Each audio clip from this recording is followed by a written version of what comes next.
Hopefully we timed that correctly. We are using new technology. Technology is wild. We're using StreamYard today. I'm Dean7904.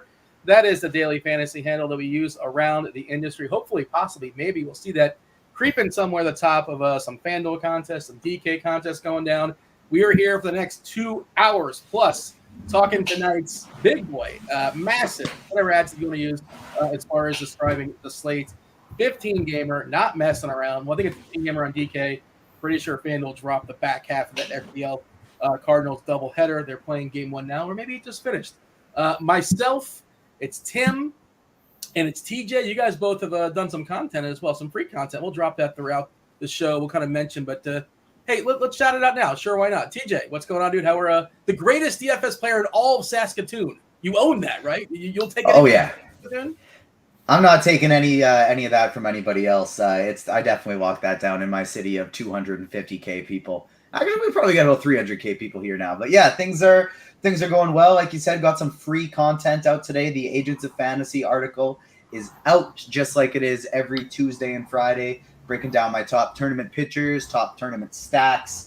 We got a real fun, big 15-game slate today. We were talking about this a bit off the show, off air.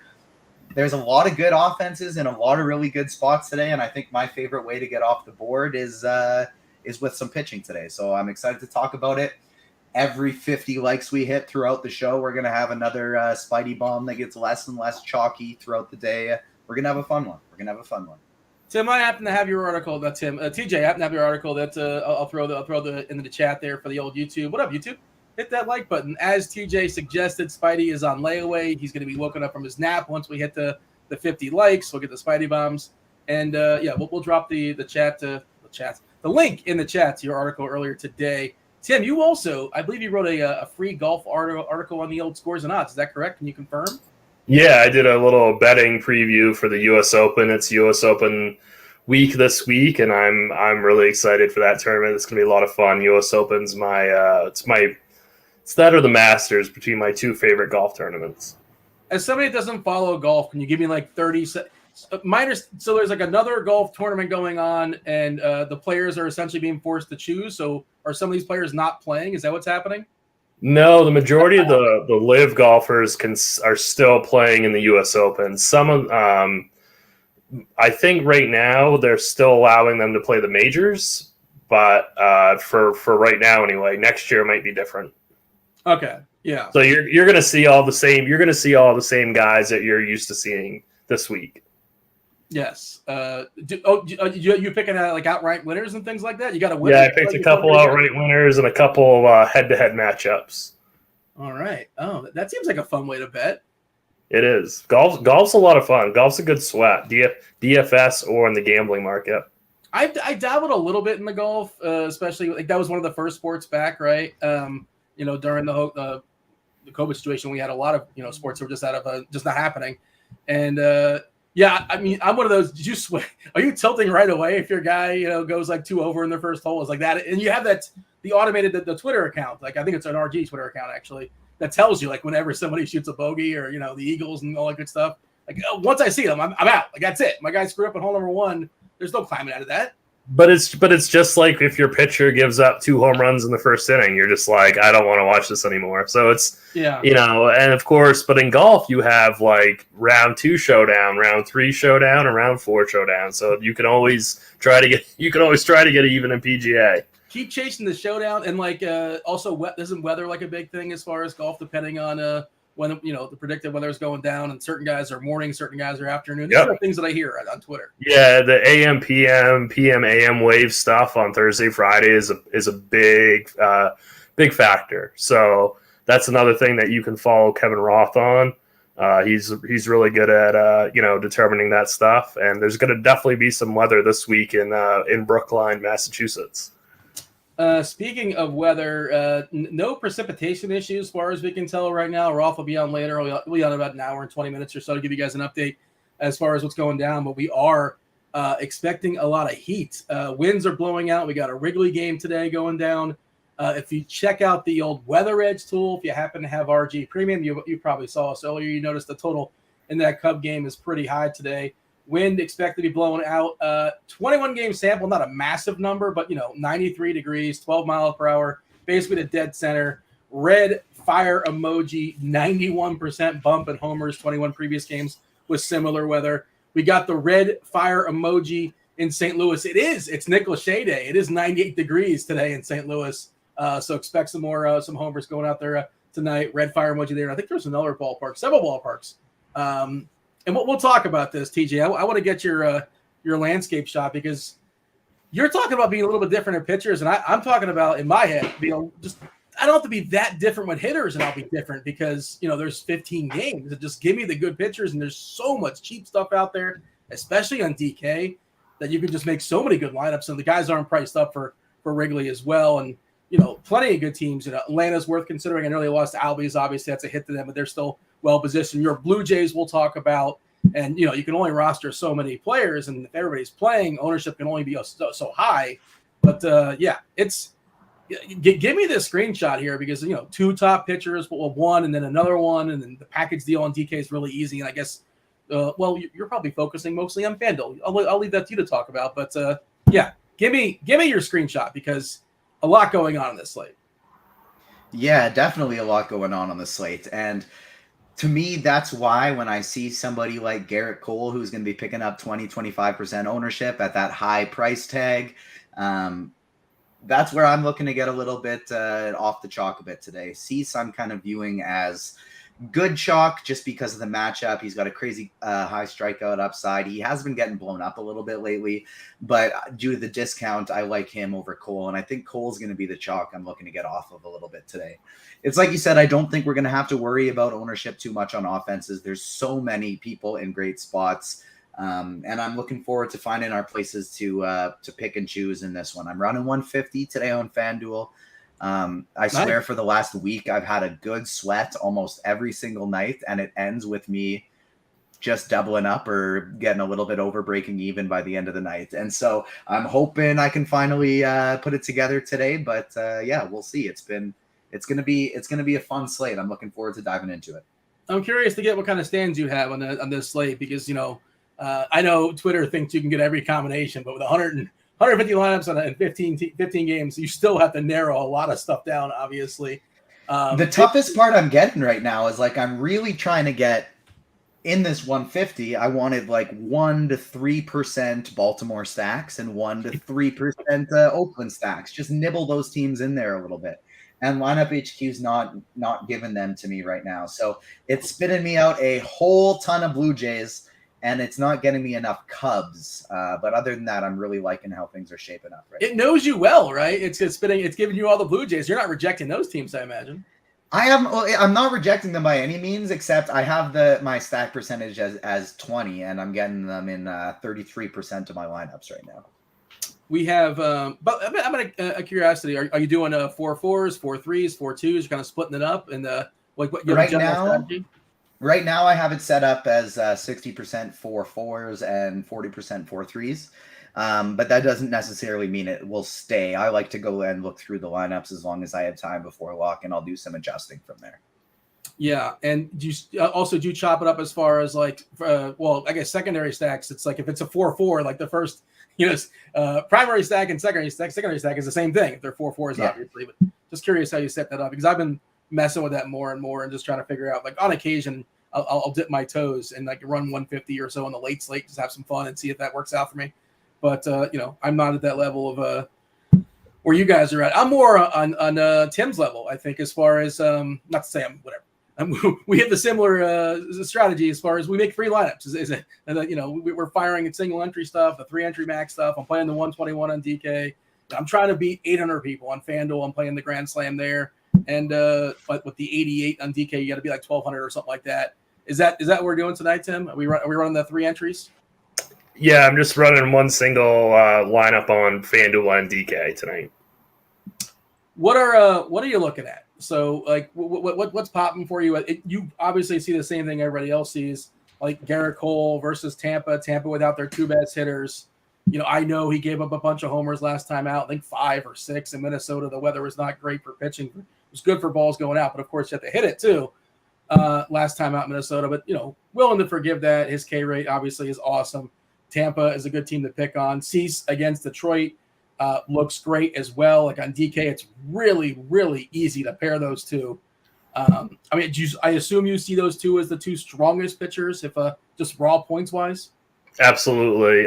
If you're not worried about ownership, then definitely Cole and Cease are your two cash game pitchers. On FanDuel, it's kind of a different argument. I think I would lean Cease on FanDuel and get that extra $800. But if you wanted to go Cole, I certainly can't argue with that. Yeah, would you think your one-man lineup's going to be one of those two? Yeah, it's definitely going to be one of those two. I don't see. I'm not going to go to Fried or Bassett. There's not enough discount with either one of those. I'm not going to do Gilbert or Eflin. And then there's obviously Kikuchi, but I think you're giving up a ton of raw points in pitching. And I know that there's tons of good bats tonight, but I think there's also enough value that you don't have to go that low. Yeah, I think there's so much cheap bats, especially on DK, that like I'm just gonna be paying up on pitchers, and there's a couple other guys that will work into the conversation, but it's gonna be really hard for me to get away from the good stuff. And I think there's different ways of being different on the slate. And if Cleveland and San Diego are the two most popular teams, and traditionally those are not teams I tend to gravitate to. Obviously, their situations make sense to make them appealing today with Cleveland and Coors, San Diego and Wrigley in a positive win game against Hendricks, who's been rough. Atlanta lost Albies, but they're well positioned against Washington. You mentioned Fried. Bumped to Fried with the absence of Juan Soto. Of course, that lineup still was pretty contact heavy. They're not good, and Fried's not a big strikeout guy, and the difference in price, and we'll talk about it, is kind of what's pushing me away from him. But I get it. Maybe he could drop a CGSO. Like, that wouldn't shock me, and that's one way you can get there. Yeah. So let's just kind of take a peek at the ownership stuff as of right now, and it's going to speak to what we're talking about. But go ahead. We just got the Guardians lineup, so I figured some people might want to know that. What do you got? Straw, Rosario, Ramirez, Gonzalez, Naylor, Miller, Jimenez, Kwan, and Hedges. So who's not in there that we expected? I think it's the lineup we expected. It's just shuffled Gonzalez up, and Naylor are swap spots. Yeah. Okay. Yeah. So that's not terribly surprising. Over a 6 total against Senzatella, certainly somebody you can fire against. And it's weird because Cleveland's a team they're not a team I tend to gravitate to. TJ, like, it's just a general, like, it's J-Ram, who's awesome. Naylor from Mississauga.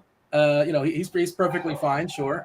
I've been playing some Oscar Gonzalez on the cheap. On DK, he's been less than 3K for a while now. He's only 2.9 tonight. It's cheap on FanDuel as well, I believe.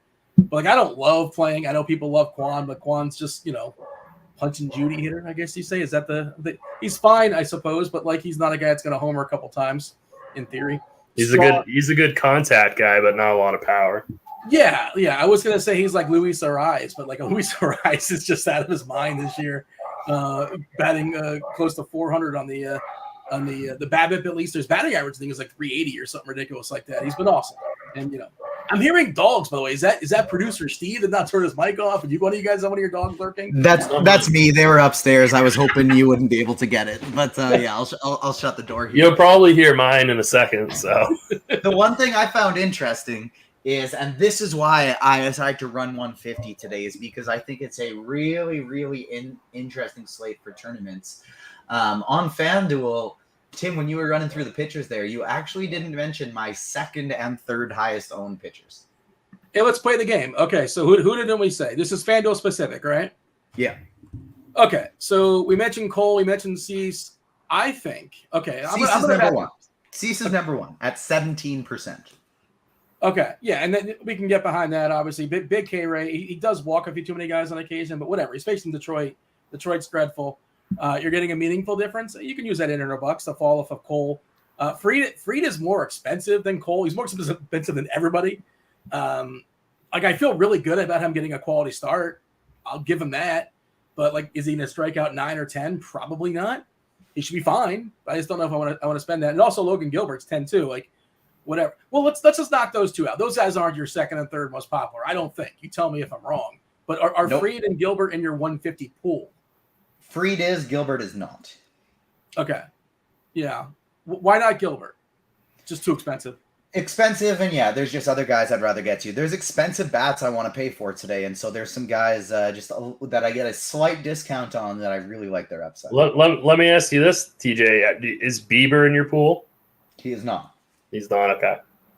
I think I know at least one guy in his pool. It's the Hound, Chris Bassett. Yes, Chris Bassett is in my pool. He's one of my 12 pitchers today, but he's actually my 1, 2, 3, 4, 5, 6, 7th highest owned. Huh. Well, so you asked him about Bieber. I wonder if are you getting frisky with Minaya? No matter what the wind is, you got to actually hit the ball first, right? No, not in the pool. Molly. Molly, I have 3% of, but the two guys I'm going heavily overweight on today. It's Nick Pivetta, exactly. He's my second highest owned pitcher. We got him projected at 4% right now. He's facing the worst lineup in baseball, and I love me some Nick Pivetta. And finally, the third one that's my quite a bit off the board one that I just absolutely love today is Tony Gonsolin. Strikes out a ton of guys. He's only going to get 90 pitches, but that usually means 6 innings for him. And he's playing against an Angels lineup that just strikes out a absolute ton. So while there's some solid name pitchers today, like Garrett Cole and Dylan Cease are the only ones that kind of project on another level of everyone else. They also both have tendencies that they can fail. These aren't sure things type pitchers. So if Gonsolin goes 6 and strikes out 9, he could be the top, not just a better point per dollar option, but he could be the highest scoring pitcher on the slate. So he's somebody that I like quite a bit as well. So it's funny, Gonsolin, you mentioned if he goes 6, like that's the goal. He's not going to go beyond 6. They kind of keep his pitch total down, but he did it. He has hit 6 with 5 or 6 straight games in a row. Like that's it. 6, he's done. And obviously on Fanduel, you don't need it, but you really want that quality start. 84 pitches last time out, 89, 92, 90, 92. He's been really, really good this year, like ridiculously good. I do believe he's overachieved a little bit. If you look at the advanced stuff, like he's been lucky, but the numbers are the numbers. If you want to say that too, talk about Gonsolin. I know you kind of mentioned you like the matchup against it's Ohtani and Trout and then some dudes. That's literally what it comes down to is rostership as well as the Angels lineup. Like we have Ward 25%, Trout 29%, Ohtani 28%, Walsh 27, Stassi 32, Marsh 32, Velasquez 33. Like these are just guys that strike out an absolute ton. He could be going double-digit strikeouts in 5 innings today. So I like him a ton. If this is due to his pitch count, like if he was 10, 20% owned, I'd probably be getting under the field. But the fact that he's going to be 1 or 2, max 4 or 5, I want to get heavily overweight on that just because of the strikeout upside today. So what are you at, like 15, 20, something like that?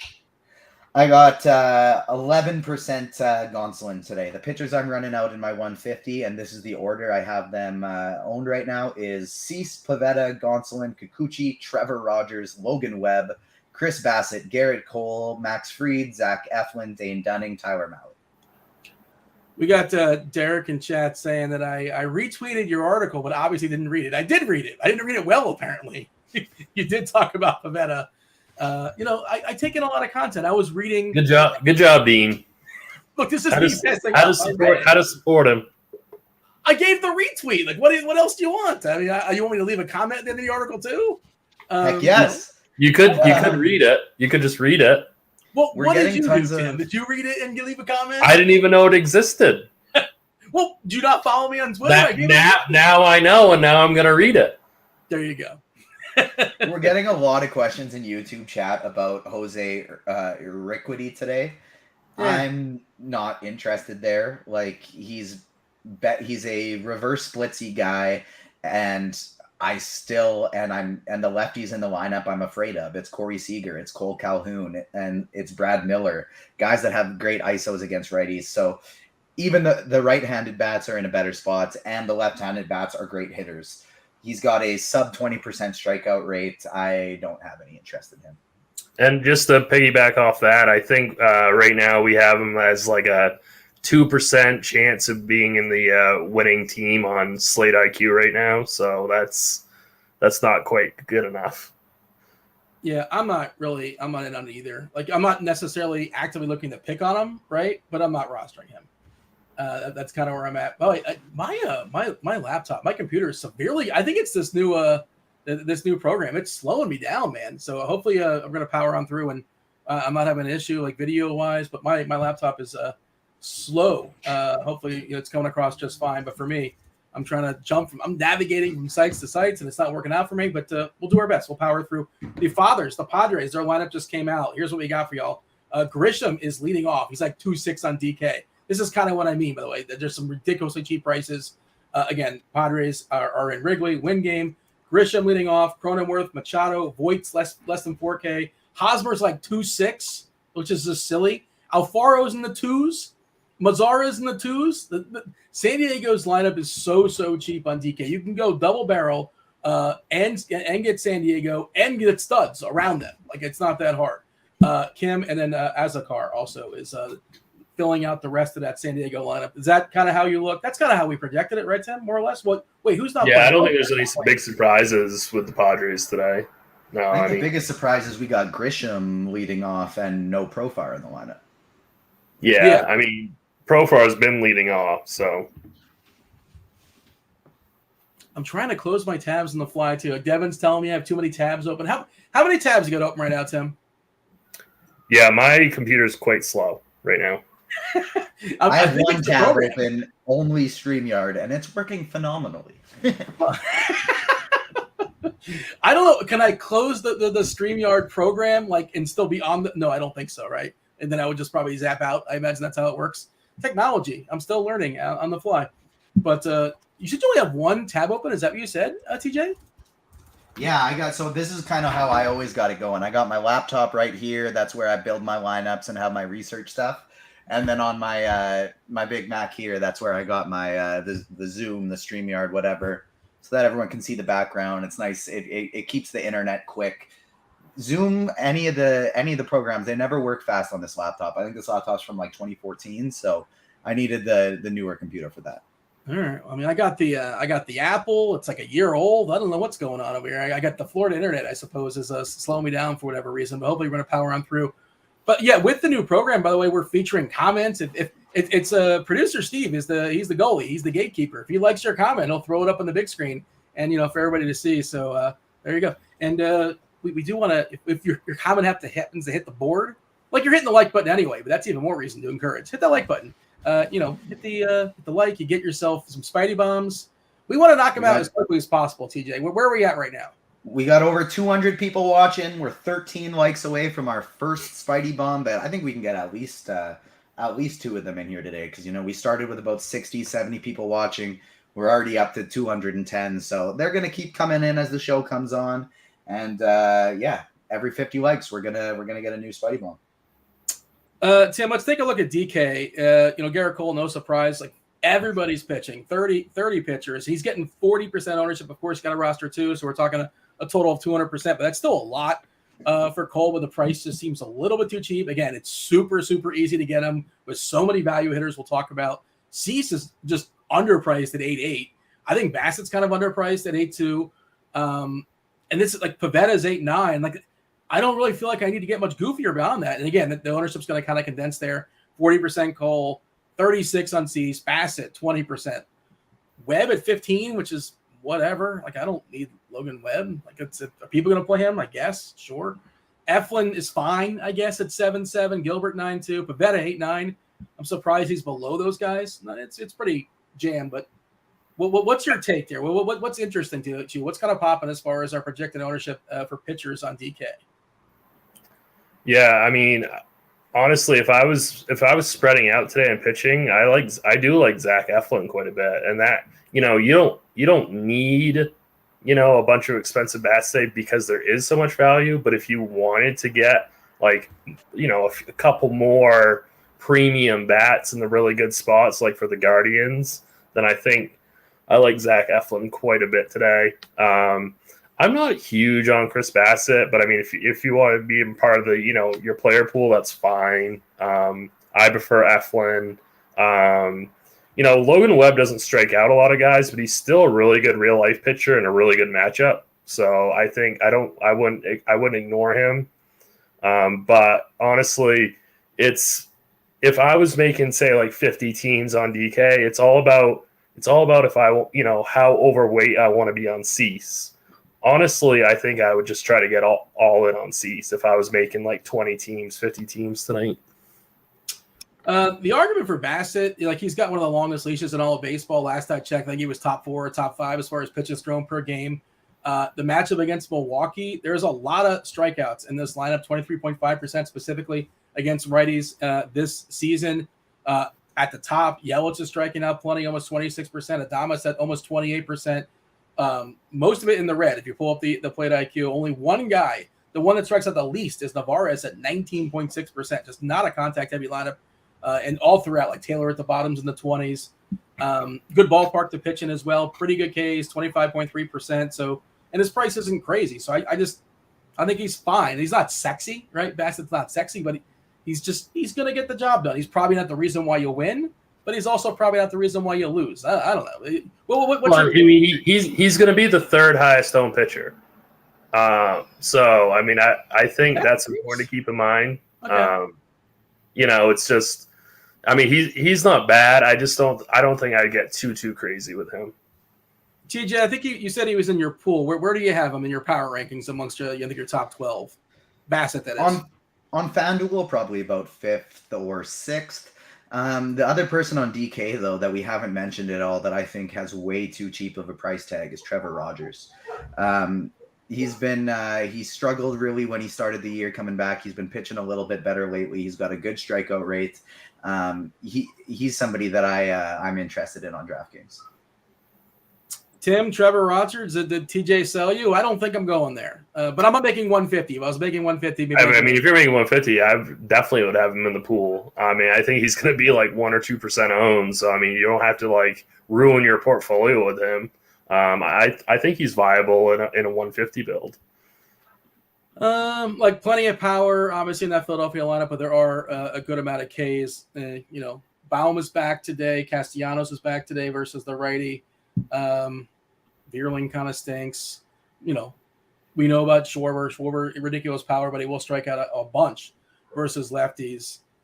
Rogers hasn't been very good this year. Like he's taken a step back from last season. But I hear you. It's the Ks, by the way, 30% versus lefties this year, 16% versus righties. And of course, he sees more righties than lefties because most teams, they want the platoon advantage against them. And he's given up a lot of power to right-handers as well. Trying to think what else is worth sort of focusing on if he's kind of missed it. Did we give the big sales pitch on Pavetta, TJ? Like it's Oakland. End of story. Is that high strikeout guy against the worst lineup in baseball? So I'm taking a peek at the chat, and I saw a couple names thrown out there. Data Wizard Tim is asking about. Oh, so I think I saw somebody talking about playing Kikuchi and now stacking against Kikuchi. And I was looking at I can see either way because I mean that Orioles team is so kind of volatile either way. Kikuchi's cheap across the board. He has decent stuff, but he just gives up a lot of hard contact. So honestly, I can see arguments either way. The way that I play in a single entry build, I'm not going to play him, but I certainly would if I was making 20 teams. I might have been like 1, maybe 2.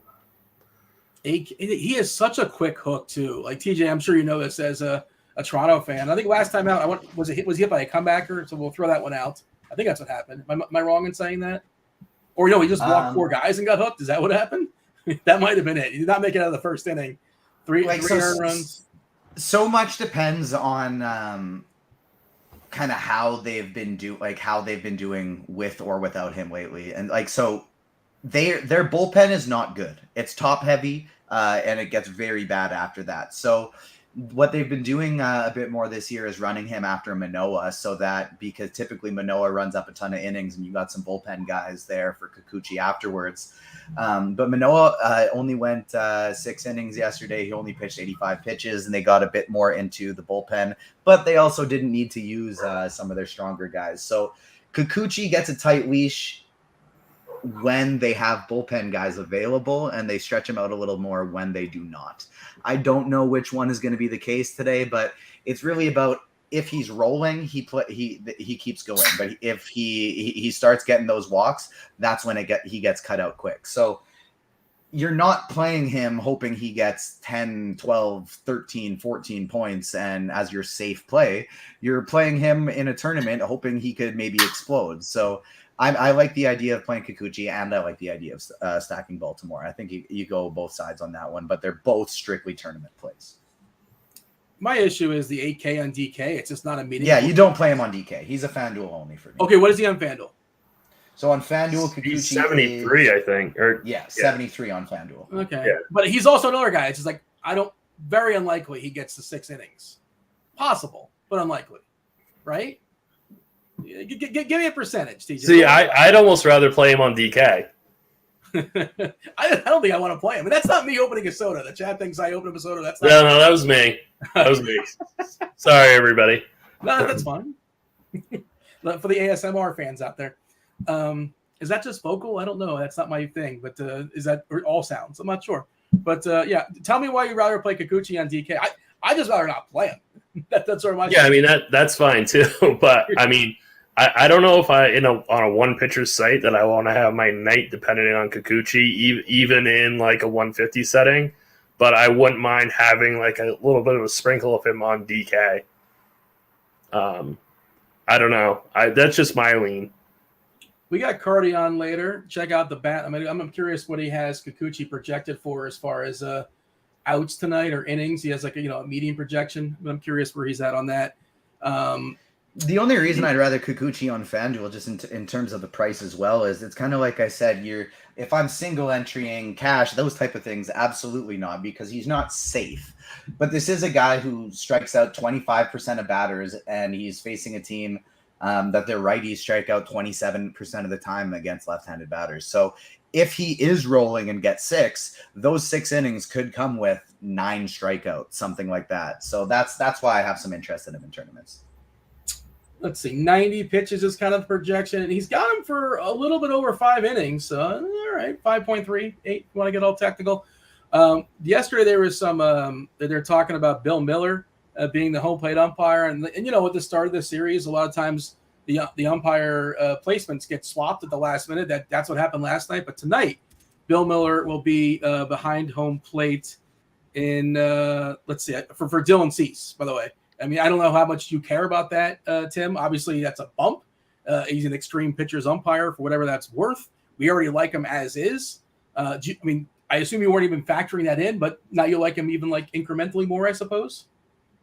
Yeah, I mean, so it always helps to have an extreme pitcher's umpire. But I mean, I was going to play Cease anyway. Cole gets an extreme pitcher's umpire also. Yeah. So I mean, it's just yeah. I mean. I really Cease is my favorite. So I mean, if I was making a whole, 3 teams, I'd be all in on Cease. I'd probably have 2 of Cole and a 3 max, 3 of Cease, and then maybe one other pitcher. But I think on FanDuel, I'm still going to go with Cease. Brian's got a great question in chat, and I think this kind of stuff is sort of fluid and depends upon the slate. And we kind of talked about this pre-show, TJ, and I feel like we feel differently about this one. What's the best way to be different? Obviously there's multiple routes to get there, but go with a low-owned pitcher or a low-owned stack and apply it to this, this slate tonight. And it sounds like your way of being different. Well, I'll just throw it your way. Answer that question. In a vacuum, the answer is without a doubt, bar none, getting different with a stack. Pitchers are way more predictable than batters are. The reason I'm going by the route is getting different with pitchers today is because I don't think Garrett Cole and Dylan Cease, I do project the best. He's my top play. But I don't think Garrett Cole is far and away better than all of these other options. He projects a little bit better, and because of that, he's picking up a ton of more ownership. But I think Cole has no better chance of being optimal than Cease and Gonsolin and Pivetta and Bassett and these guys. So because of that, that's why I'm going different in pitching. It's not because that's typically the right thing to do. In a vacuum, it's the opposite. But on today's slate specifically, I'm seeing a lot more concentrated ownership going to pitching than it is towards bats today. I will say, by the way, it is worth noting this Tampa lineup. There are 4 like contact guys in this lineup today. You know, they're without their two best hitters. Obviously, Franco's not playing, Lau's not playing, but like Diaz is not spectacular, but he doesn't strike out a ton. 14.7% and over 450 at bats versus righties the last 2 years. Of course, that's not against Cole. That's against all the righties. Ramirez, not a great hitter, but 14.7 as far as striking out. K's our king. Margot, 17%. Paredes at 14.7%. How are they all 14.7%? There's 3 of them at 14.7%. What are they on? They all have different amount of plate appearances. Just weird. Okay. But yeah, so thoughts on that, Tim? And also just answer that question that Brian was asking. And again, I think you could ask 5 different people and get 5 different answers, and none of them are necessarily bad, right? But the best way to get different, this slate specifically, low-owned pitcher or low-owned stack? I'd say this slate, and I'd say pretty much any other slate, it's you get different with your bats. Pitching is so much more predictive. You know, if you're playing the $15 150 max, you got 1 bullet. I still think you could go with chalky pitchers and end up winning first, but you're not going to get first with building on the chalkiest stack. So, find yourself leverage with hitters. I think that's the easy answer to that question. Also, by the way, just to kind of knock out the umpire stuff, I know people like the umpire data. There is one extreme hitters umpire today. Where is he at, the extreme hitters umpire? In Wrigley. So Wrigley's got the wind and the extreme hitters umpire. Extreme pitchers umpire tonight for Bieber, for Cole, for Hutchinson. I don't think we're playing him, but okay. Cease, the Klubot, that'll be Corey Kluber, Logan Webb, Chris Bubich, and an extreme pitchers umpire tonight in Coors as well. And, kind of to your point, Sam, we'll talk about the bats in a second, obviously, but like Cleveland is a good stack. San Diego is a good stack. Atlanta's a good stack. Toronto's a good stack. Boston's good. Nobody's playing the Yankees, just like nobody's playing them. Like you probably have the Slate IQ stuff up right now, or you have like our ownership stuff up right now. What is like the collective ownership of Yankees tonight? It's probably not 17%. That's everybody. Yeah. Yeah. I was actually going to bring that up, Dean, because I know that I talk about the chalk a lot, but I completely agree with you that like New York is going to be very, very, very low owned tonight. Yeah, and like I saw a stat the other day, man. I feel like I can't remember the number of games that they've had put up at least 10 runs this year. I think it's like one of the tops in the league. We know how their offense operates. We know how Yankee Stadium could get going on certain nights as well too. They added Matt Carpenter, which is kind of sort of, people joking about, but like he's been awesome. Lefty power plays.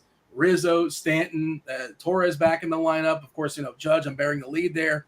But, that's kind of the point that, TJ, like, just play the good pitchers. And, again, I understand your strategy. And you're I think to be where I'm kind of coming from for this slate is I almost feel like when you guys were mentioning all those teams, that was kind of going towards my point of there's not really chalk to pivot off of on a 15-game slate for the bats today. Cleveland's going to be a little overowned. Atlanta's going to be a little overowned. But those are the teams I wrote up in my article today are the Yankees, the Blue Jays, the Red Sox, and as well as the Dodgers. Because those 4 teams, they can match the upside of the Coors game, the Wrigley game, and they're not getting that much ownership, but nobody is because it's a 15-game slate. And so absolutely the play is to pivot off the chalk bats. When there aren't chalk bats, I'm not really worried about that. And so when I see one pitcher specifically today, like Garrett Cole, who I think is just going heavily overowned, that's the one in tournaments that I'm going to get under on. I'm just going to say another thing, like, on a 15-game slate, I tend to risk more of my bankroll on a bigger slate because I find it easier to be get premier low-owned plays. So like on a shorter slate, like I'm all like, because I'll play like smaller field type contests, like higher dollar amount single entries. Like I'm worried that I'm just going to play the same lineup as everyone else. But on a big slate, I'm not worried about that. So I actually end up increasing what I risk in a night because I like these big slates. What do you expect? Like, and we kind of live in the same world, like the 121 on DK, the single entry. Yep. Like, I mean, we traditionally, like, you know, to your point, like traditionally we see like a guy like Jose Ramirez might be 50% owned or something like that. Like maybe, you know, tonight we'll say. And right. like, if that's the case, if I can project that, because, you know, it's always going to, guys in single entry contests, the good stuff always gets raised up. That's just kind of how it goes. And people are less likely to be ambitious. But you don't even have to be that ambitious, right, to pivot to if you want to play Machado at third base. If you want to play, Riley's good. Wisdom is good. Like Muncy on Fanduel, he's probably going to grab some ownership. But, like, the pivots are good. Like Carpenter, I think, is a good pivot. And, you know, at some point, those guys are just not going to be owned. Like, what is your strategy on single entry, 3-entry stuff? Because I'm trying to figure that out. And that's sort of my thought is, like, I feel like I could be super chalky with the pitchers. And again, I'm not trying to beat 40,000 or 30,000. Those are other contests, and I understand people are playing them. I understand why you're playing them. TJ's chasing to the top, and I love that. I respect that. But I'm talking about like the 3-entry, the single entry stuff. Like, what's your strategy there? Because I think the pivots are really good, and like Ramirez is awesome, but it's baseball. He's gonna have like 4 or 5 chances to do stuff. You know, if he hits a solo home run and goes 1 for 5, I'm fine. I'll be okay. So that's kind of what I was saying. Like on smaller slates, I'm much more willing to pivot off of a guy like J-Ram. Like say this was a 6-game slate. Ramirez would be easily over 50% owned in that 121 contest, right? Yes. But tonight, I think that it'll be spread out a little bit more. So I'm more likely to get to a guy like J-Ram on a 15-game slate than I am on a shorter slate. A shorter slate is where I want to get more different, and I'll risk smaller amounts of my bankroll on a shorter slate. These are the types of slates that I like to shoot a little bigger because I feel like ownership gets spread out, and I can play who I want to play and not worry too much about ownership. For the record, I agree completely. And that's another point on that too, just bringing back to kind of the Cole pitching discussion, is if Cole on FanDuel today, Garrett Cole would be the 3rd person on my list if I'm making a single entry lineup. It'd go Cease, it would go Pivetta, then go Cole. I think he's a great play. But with 28 other pitchers on the board, what do you like? What would you say, Dean? What do you think of the chance that Garrett Cole is the optimal choice at pitcher with 28 other guys on the board today? So, like, it depends how you define optimal, right? Because he also sort of forces you to a certain build, and you won't necessarily be able to get J-Ram and Acuna and Judge, where like somebody else can help you get there, right? So it's not even so much sometimes like how Cole performs. He's got to perform well. But if he locks you out of combinations of guys that go nuts, it almost doesn't matter how well he does. Like if he gets 10 more points than Bassett or than Pivetta, great, but if Pivetta opens the door for a couple of bats that go absolutely ballistic that I couldn't get to because we live in the world of a salary cap. I'm sure I've heard that before. So it's kind of this push-pull, and you know, a lot of it's hard. It's a hard question to answer for that reason, right? Do you understand? I'm sure you understand what I'm saying, right? Exactly. And so that's kind of why if I'm playing one lineup, he's most likely going to be one of the better ones, and I like the safety. I don't mind plugging him in there. Running 150, I'd say there's probably, as one of the best pitchers on the slate, on a 14, 15-game slate, I'd say there's probably on FanDuel, one pitcher site, 10% chance he's optimal, max 15. And so that's obviously more than most others, just like exactly. But yeah, 100%. And so because of that, I have 10% Garrett Cole. 85% of the time, 90% of the time, it's going to be somebody else. So that's why I'm going to try and pick one of those ones. And just get to Garrett Cole the amount of time I think he will be optimal. Hey, just pull up your lineups just for a second, and just kind of if you can kind of give it like a 1-over.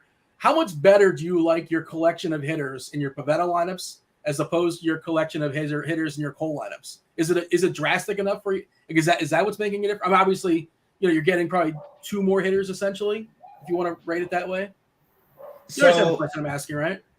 Yeah, absolutely. It's both. Like it's not necessarily better without Cole. Like the highest projected Cole lineup I have right now is a 4x4 Blue Jays and Padres, and it fits pretty darn easy and it looks pretty darn good. But I really think everyone's going to be doing that, and so because of that, like that's why I just don't mind getting off. Like if he goes 6 innings and strikes out 8 guys, there's 12 other guys on the slate who can do that too.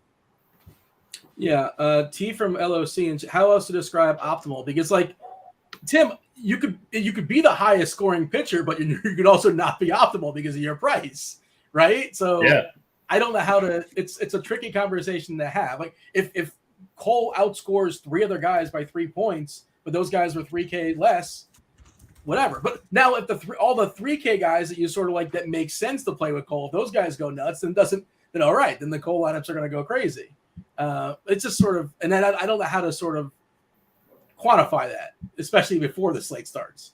Right. Now it's complicated. It's like you always want to say like who the optimal pitcher was when you look at like the winning team like after the slate's over, but that's not always the optimal pitcher, So it's a tricky argument.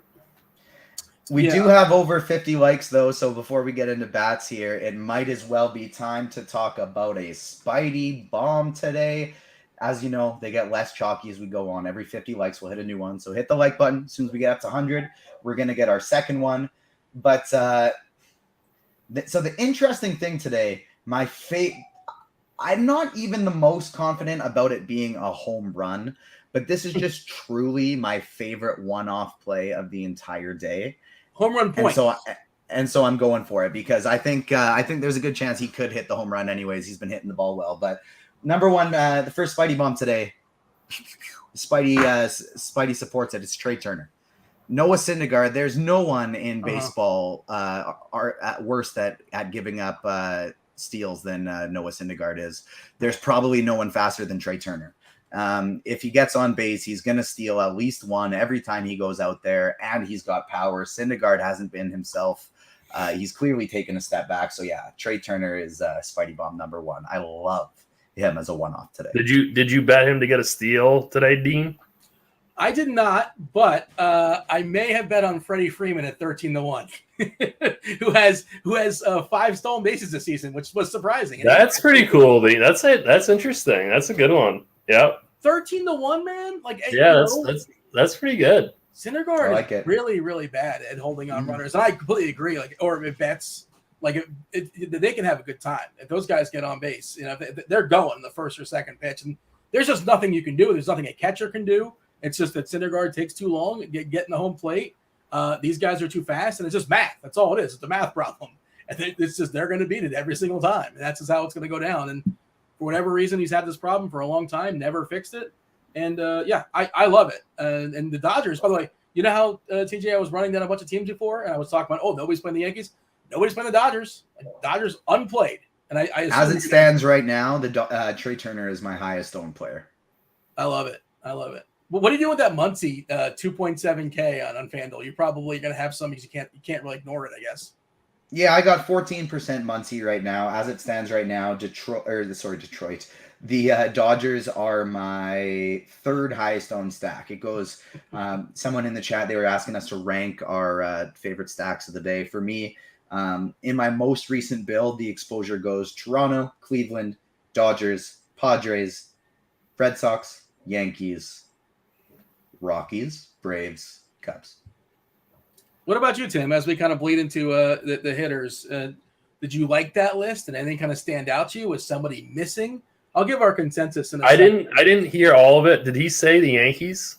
Yeah, the Yankees are currently my 6th highest owned stack in 150. Personally, I would bump them, but that's just me. And did you say St. Louis? They're not on FanDuel today, so I'm not. They're not. Okay. Okay. It's Yeah. still scorching, by the way. It's close to 100 in St. Louis tonight. 3-1, kind of a quiet game, the first half of the doubleheader, but yeah, it's gonna be hot. Well, I guess it's gonna cool down a little bit, but it should be in the 90s tonight. Yeah. Bad ballpark, but it's still plenty hot. Obviously, I did see Chris Kirkwood in the chat. He said we have all in on Molly. Maybe Molly's really cheap. He's Kid Yahoo. Maybe he's cheap on Yahoo. Not playing there tonight, so I couldn't speak to it. We kind of mentioned him in passing, I believe. I wouldn't be all in on him, but I think he's actually a pretty good tournament play today. Yeah, if you're just making one lineup, I guess you're all in on everybody, right? That's just how that goes. It's factually correct. But yeah, TJ, what's your thought there on Molly? Yeah, he's my lowest owned pitcher, but he's in my 5-man pool on Fanduel. Sorry, my 12-man pool on Fanduel.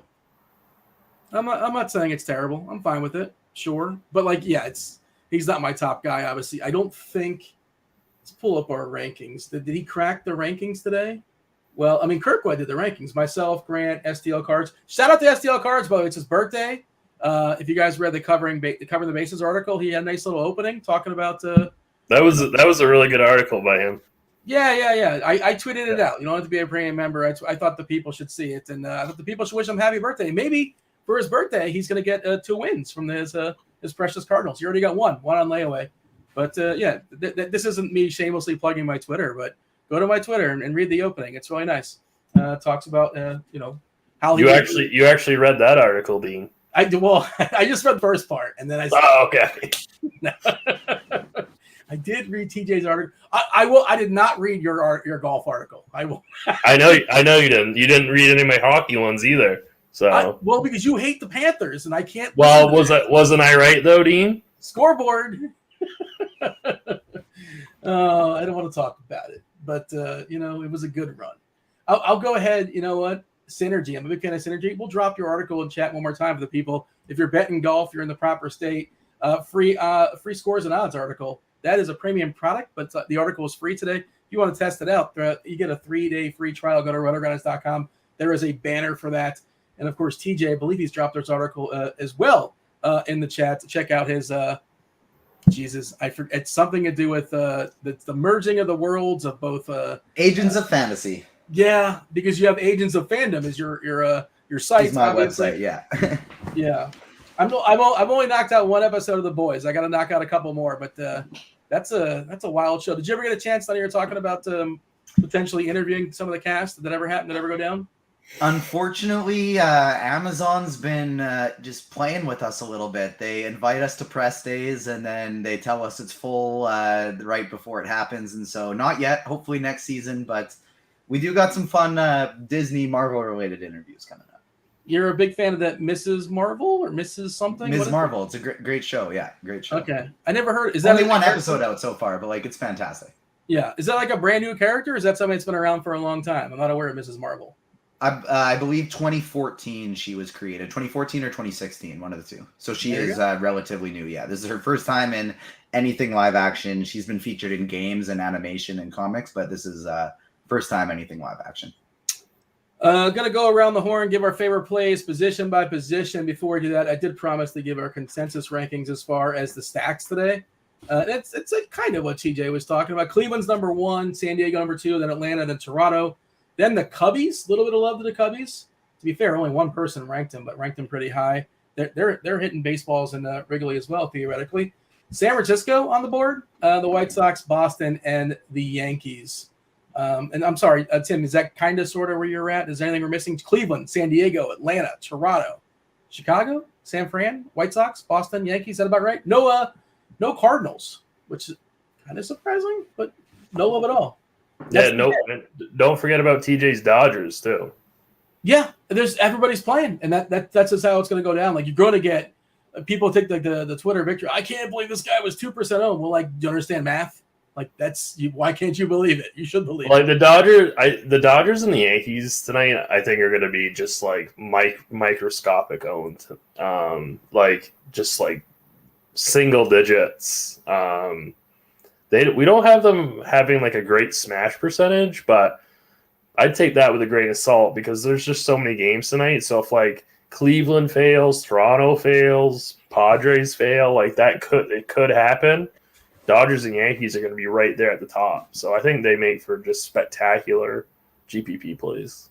Joe in chat said Dean needs to be in a Just for Men commercial with Walt Clyde Frazier. I just remember for some reason the commercial sticks with me your stash is trash. Your beard is weird. There it is. Yes, I was trying to think of the other line, and somebody else was speculating. This is natural and this is natural. There's nothing going on here. There's no juices and berries, nothing funky going on. But this is just how it comes out. We may manipulate it just for funsies, but this is what it is. I can't explain it, but this is the color. Don't adjust your internet televisions. Hey, TJ, Alex in chat says Daredevil is the GOAT Marvel show. I know the movie wasn't not good, right? The Nick Cage one wasn't good. I'm pretty sure it wasn't good. Daredevil was Ben Affleck movie. Ghost Rider was Nick Cage. But you know what? You're right. Two totally separate things, the movie from the show. The show is phenomenal, and that character is now it was done by Netflix, and now that character is continuing into the Marvel universe. But yeah, that show is it's fantastic. Even if you don't like Marvel stuff, you can like that show. It's more of a crime lawyer drama with lots of action show than a typical superhero show. I did watch he's blind, right? Yeah. Okay, spoiler alert. Yeah, I did watch that on Netflix, and Netflix obviously no longer has access to Marvel. It's on Disney Plus now. There you go. All right, let's go around the horn. Favorite plays. Catcher, Tim, catcher's good tonight, which is weird. I think it's good, and you got some cheapies as well to pick. If you want to flat out punt it, by all means. Contreras is a good spend up, I believe. The game in Wrigley. You got the prospect for Toronto crack the lineup. No Alejandro Kirk. It's kind of a bummer. I'm not sure how they're going to work that there in Toronto. We'll ask TJ about that in a second. But and of course they have Jansen, who's a pretty good hitting catcher as well. They're kind of loaded at catcher. But yeah, Tim, your thoughts as far as catcher tonight? Yeah, I'm probably going to have Jorge Alfaro be your cash game catcher tonight. 2,700 going up in that Wrigley game against Hendricks. I'd be wary of him in large field GPPs, but if you're looking kind of for the safe play, he'd be the guy. Like you mentioned, Contreras he's probably. I wonder, kind of how high owned the Cubs will be, but I think that he would make for a really good one-off. He's pretty expensive, but again, Wrigley Field is the most wind-sensitive park there is. So, it's going to be tough to completely get away from this game, even with all the other games going on. So if you want a piece, then he would be the guy for the Cubs. Tournament, Travis d'Arnaud for the Braves. I think he makes for a really good GPP play, and I'm always a big fan of Dalton Varsho, and so I think he makes for a good play in tournaments. Yeah, you mentioned Contreras. I think Manaea is good for the record, but if you're going to get to him, that's the kind of guy that's going to get to him. And of course, we talked about the win there in Wrigley. 10.5 total on the board, 5.5 going to the San Diego side, 5 going to the Chicago side. Contreras batting second.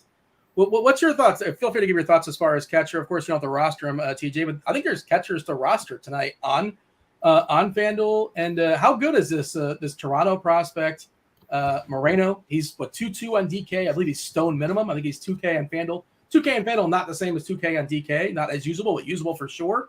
But yeah, talk about catcher and give me the scouting report. What's the deal with Moreno? Yeah, he's their top prospect. He's as highly touted as anybody since Manoah, Vlad, and Bichette. He's a really good hitter, and he's a really, really good catcher. The thing with Alejandro Kirk is he's a phenomenal hitter, but he's not a everyday catcher. He doesn't have the body to be able to go out there every day and catch. So he can only go and catch about once or twice a week. He's got to DH the other one. So it's nice they have the depth there. And then Jansen, of course, has a broken hand right now, but he's a good hitting catcher as well. Kirk's got the body of an elite athlete. How dare you? Team Girth. I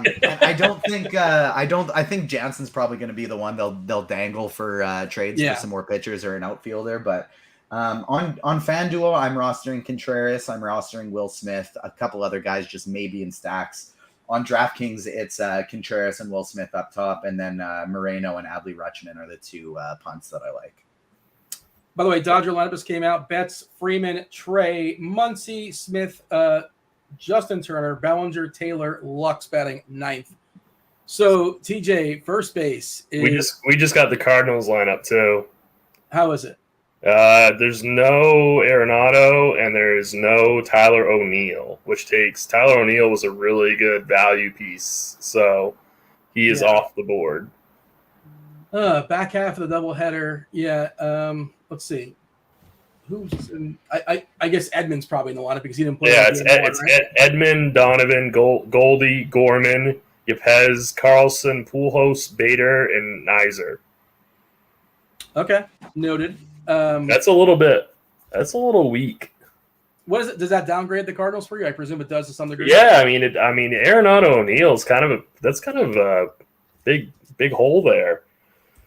O'Neill was really cheap on both. O'Neill was 3,200. He was definitely going to be like in cash game consideration for definitely tonight. So he's off the board. That lineup's a little bit weaker. TJ, I feel like the utility spot will be useful tonight on FanDuel for all the first basemen that are really appealing. You got Vladdy, you got Matt Olson, you got a cheap Luke Voigt, 2.9K. Freeman at 3.5 is just underpriced for his skill set. I know you said you like Rogers a little bit, but I'm good with Reese Hoskins at 3.3K. Crone is playing in Coors, probably going to get buried. Nobody's going to play the Polar Bear. The San Diego guys we talked about, I mentioned Voigt. Hosmer is in that lineup too, right? Yeah, he's 2.4. Again, who likes rostering Eric Hosmer in the year 2022? Kind of sort of ever. But he's just crazy cheap. I think he's like 2.6 on DK as well. I feel like there's so many good ones, and I'm sure I neglected a couple as well. Josh Naylor, you can throw him in the outfield also. But how do you whittle these guys down? Or this is kind of one of the reasons why you run 150 because there's so many good ones. Yeah, this is exactly it today. We're on GrindersLive, and there's a just ton of guys I wanted to play. So those are the two reasons I decided to go 150 today. And yeah, it's bonkers. I'm really just going to be mostly filling up guys in my stacks because up top you got Vlad Guerrero, Josh Naylor, Matt Olson. Like, they're all just phenomenal plays. Freddie Freeman on both sides, but especially DraftKings. The Padres guys are so cheap. The Cubs are way too cheap. You got Frank Schwindel all the way there at the bottom.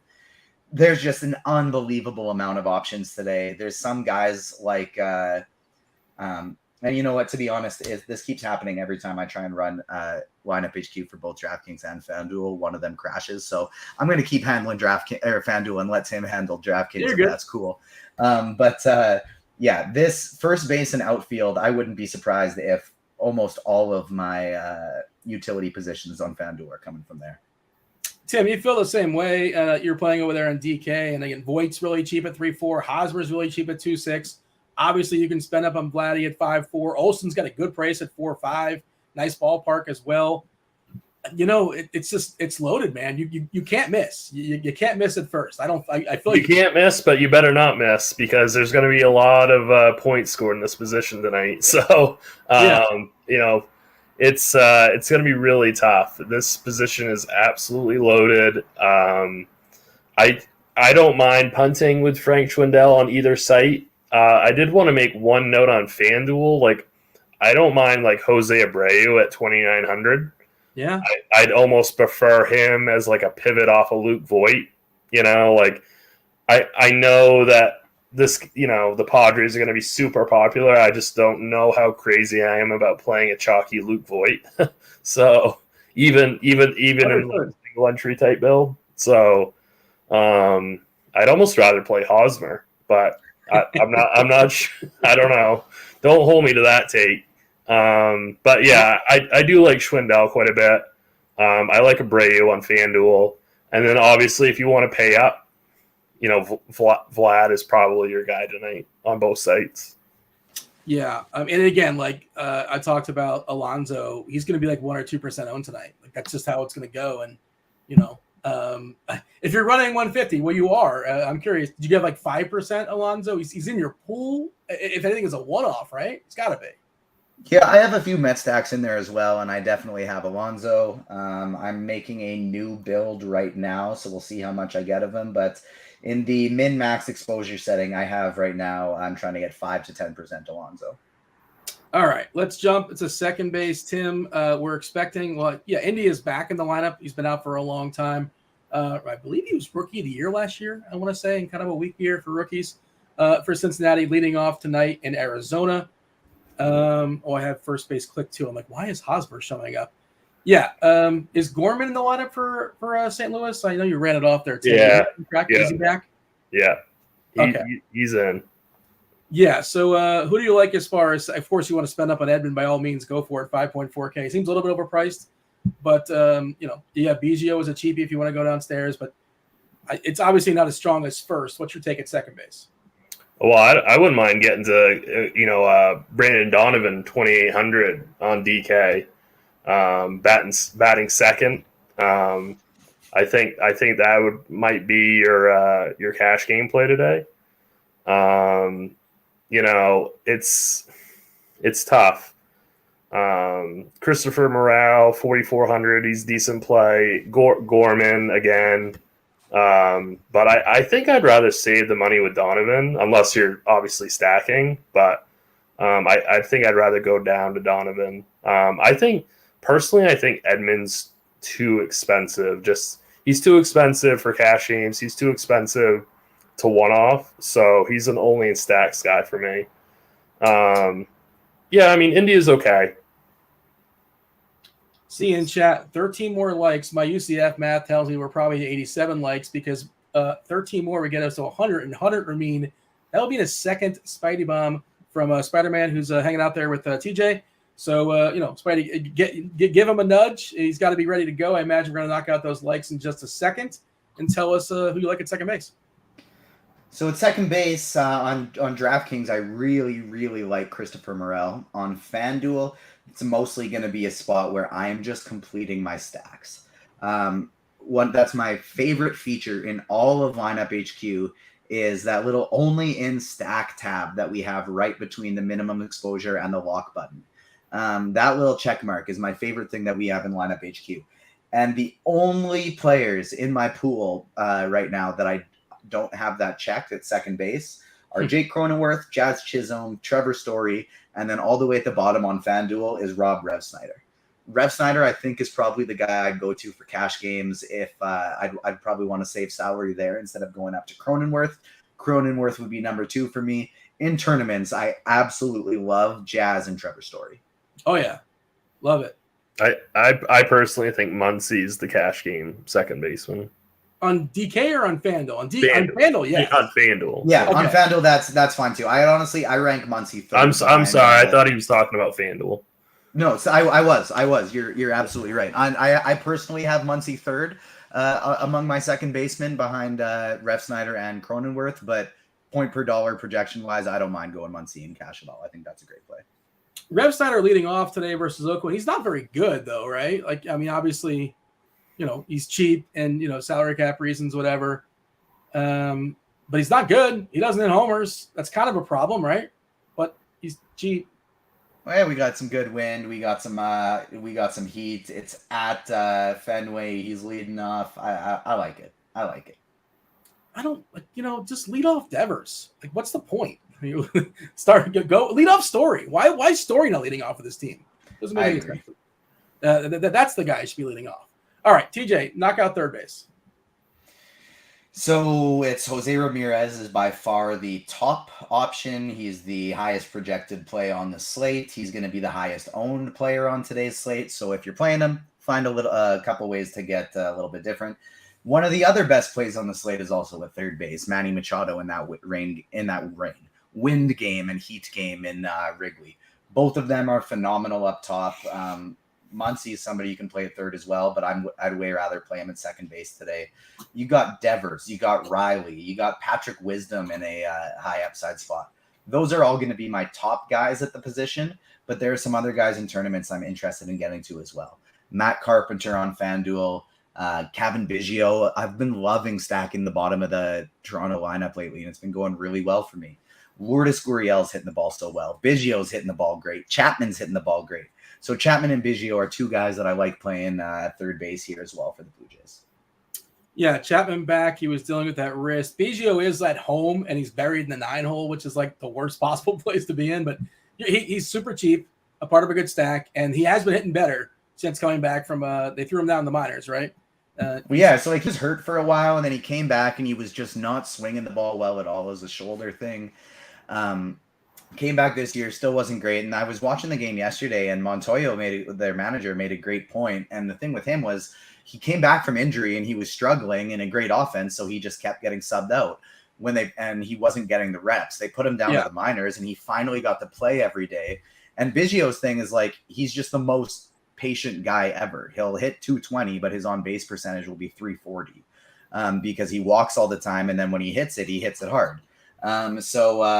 He's somebody that he's back to looking like himself. I have a lot of interest in, and yeah, this whole back half of the lineup, I like it a lot. They put Biggio in that 9 hole specifically so he can just go get on base for the top of their lineup. Third base, Tim. The chat's making me laugh. Yeah, J-Ram's my favorite play on the whole slate. Like, I know he's going to be popular, but he's going to be my first batter in. I'm going to try to find a way to play Ramirez and Machado on Fanduel. And then I'm really just not going to even goof around with anybody else. I think, Patrick Wisdom, is kind of too cheap on both sites. I'm not going to pay down. I'm certainly not going to pay down at third base. Even if I was making a lot of teams, I'm paying all the way up for either Ramirez, Machado, Devers, Riley, that kind of build. TJ, this is a fake story, right? I've seen this going around. There's no way that the sequel to The Joker is going to be a musical, right? This is not happening. I don't believe this is to me. There might be there's some Lady Gaga possibly being in it. I don't mean to sidetrack the show, but you would know, people that this is not going to be a musical. I will say there is absolutely no reason that first movie needed to be called The Joker, because it was a solid movie. That's just not who the character was. There's absolutely no need for them to be a sequel.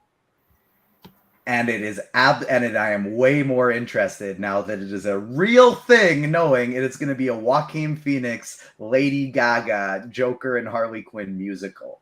I think it's going to be so weird. I'm probably not going to enjoy it, but damn, am I interested. Are you a musical guy in general?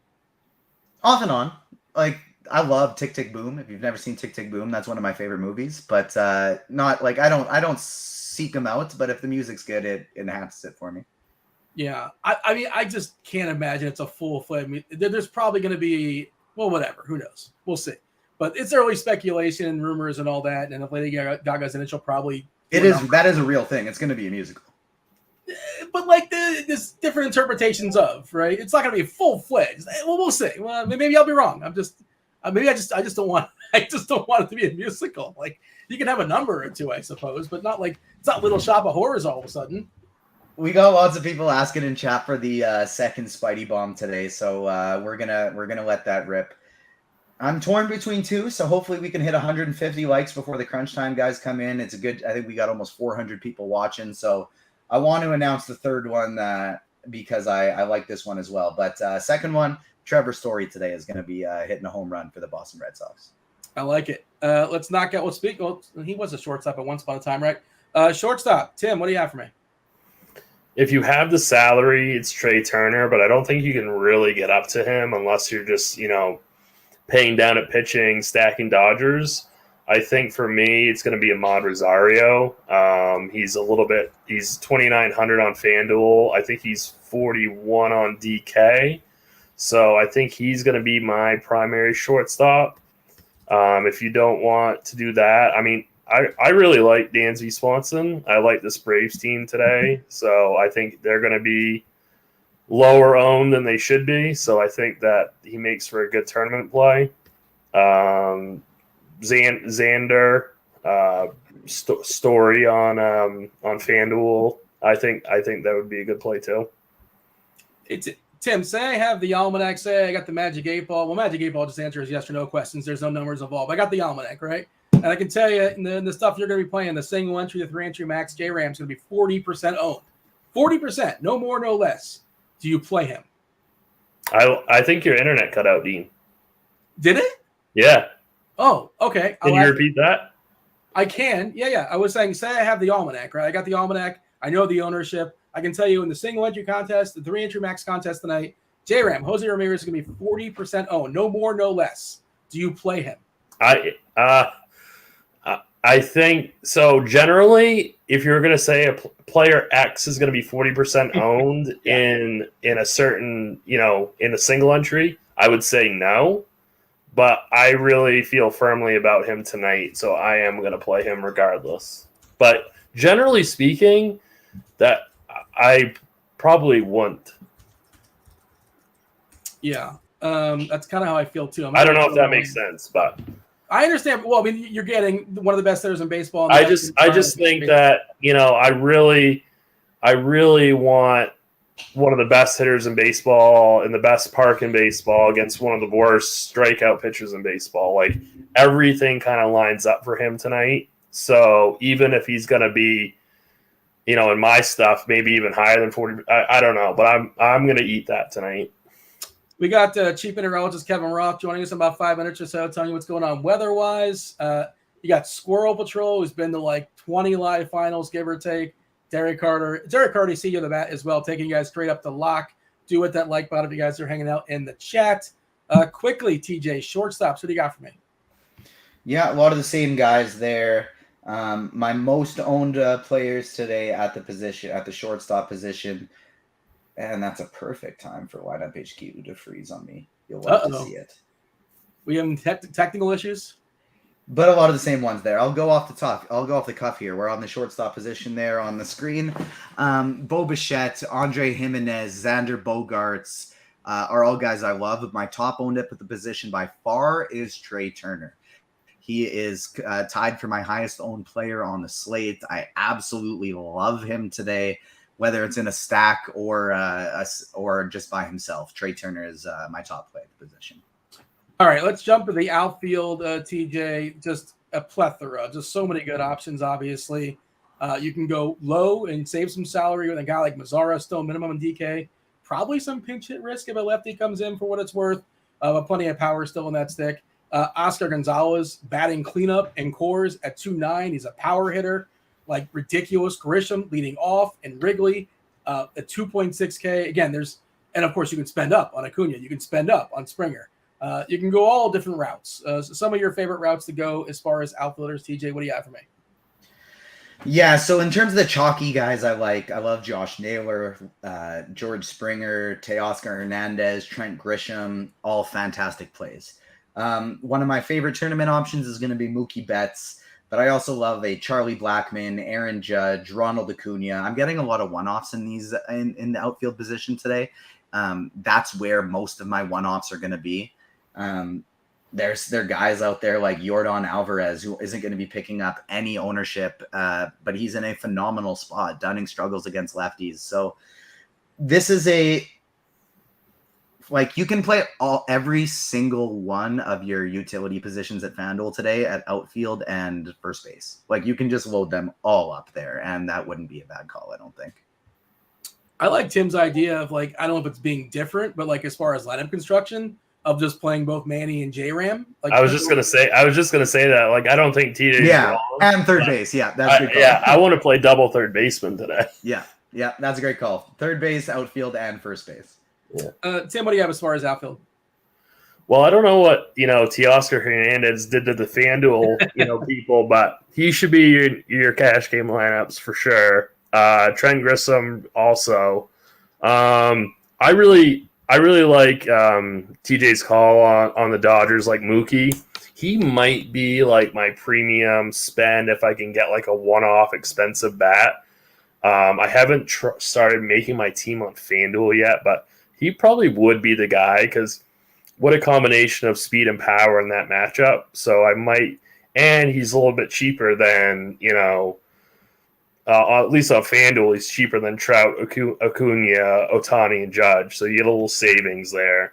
3.9, right? I think he's 3.9 over there. Is that correct? Yeah, he's under 4K. So, I think he would be my, big premium outfield spend. On DK, same kind of thing. Oscar Gonzalez is going to be the chop. If you're making a lot of tournament teams, be responsible with that. Decide if you want to be over or underweight because he will be popular.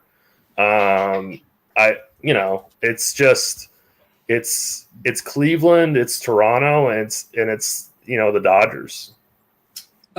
Tim in chat, Peter Porter is asking Ref Snyder or Grisham for a low-owned outfielder. Like, you got to take Grisham, right, amongst these two. I think it's I think it's clearly Grisham. Grisham by a lot. Yeah, I mean, it's baseball, things can happen, but like Grisham. Yeah, I think if you're looking for good process, it's Grisham. So I've soured on my Ref Snyder take since. I'm glad you did, because I was very sour on that, but I didn't want to say anything. No, and I appreciate it when you guys do say things, because a lot of the time, like especially when we got these live shows, I got ADHD. I'm known to misspeak. I just don't think you need. I just don't think you need someone that cheap tonight. There's so many good cheap options. I think you're kind of like lowering the value of your team with someone like him. Absolutely, and I agree with you there. He's definitely going to hit 3 homers now.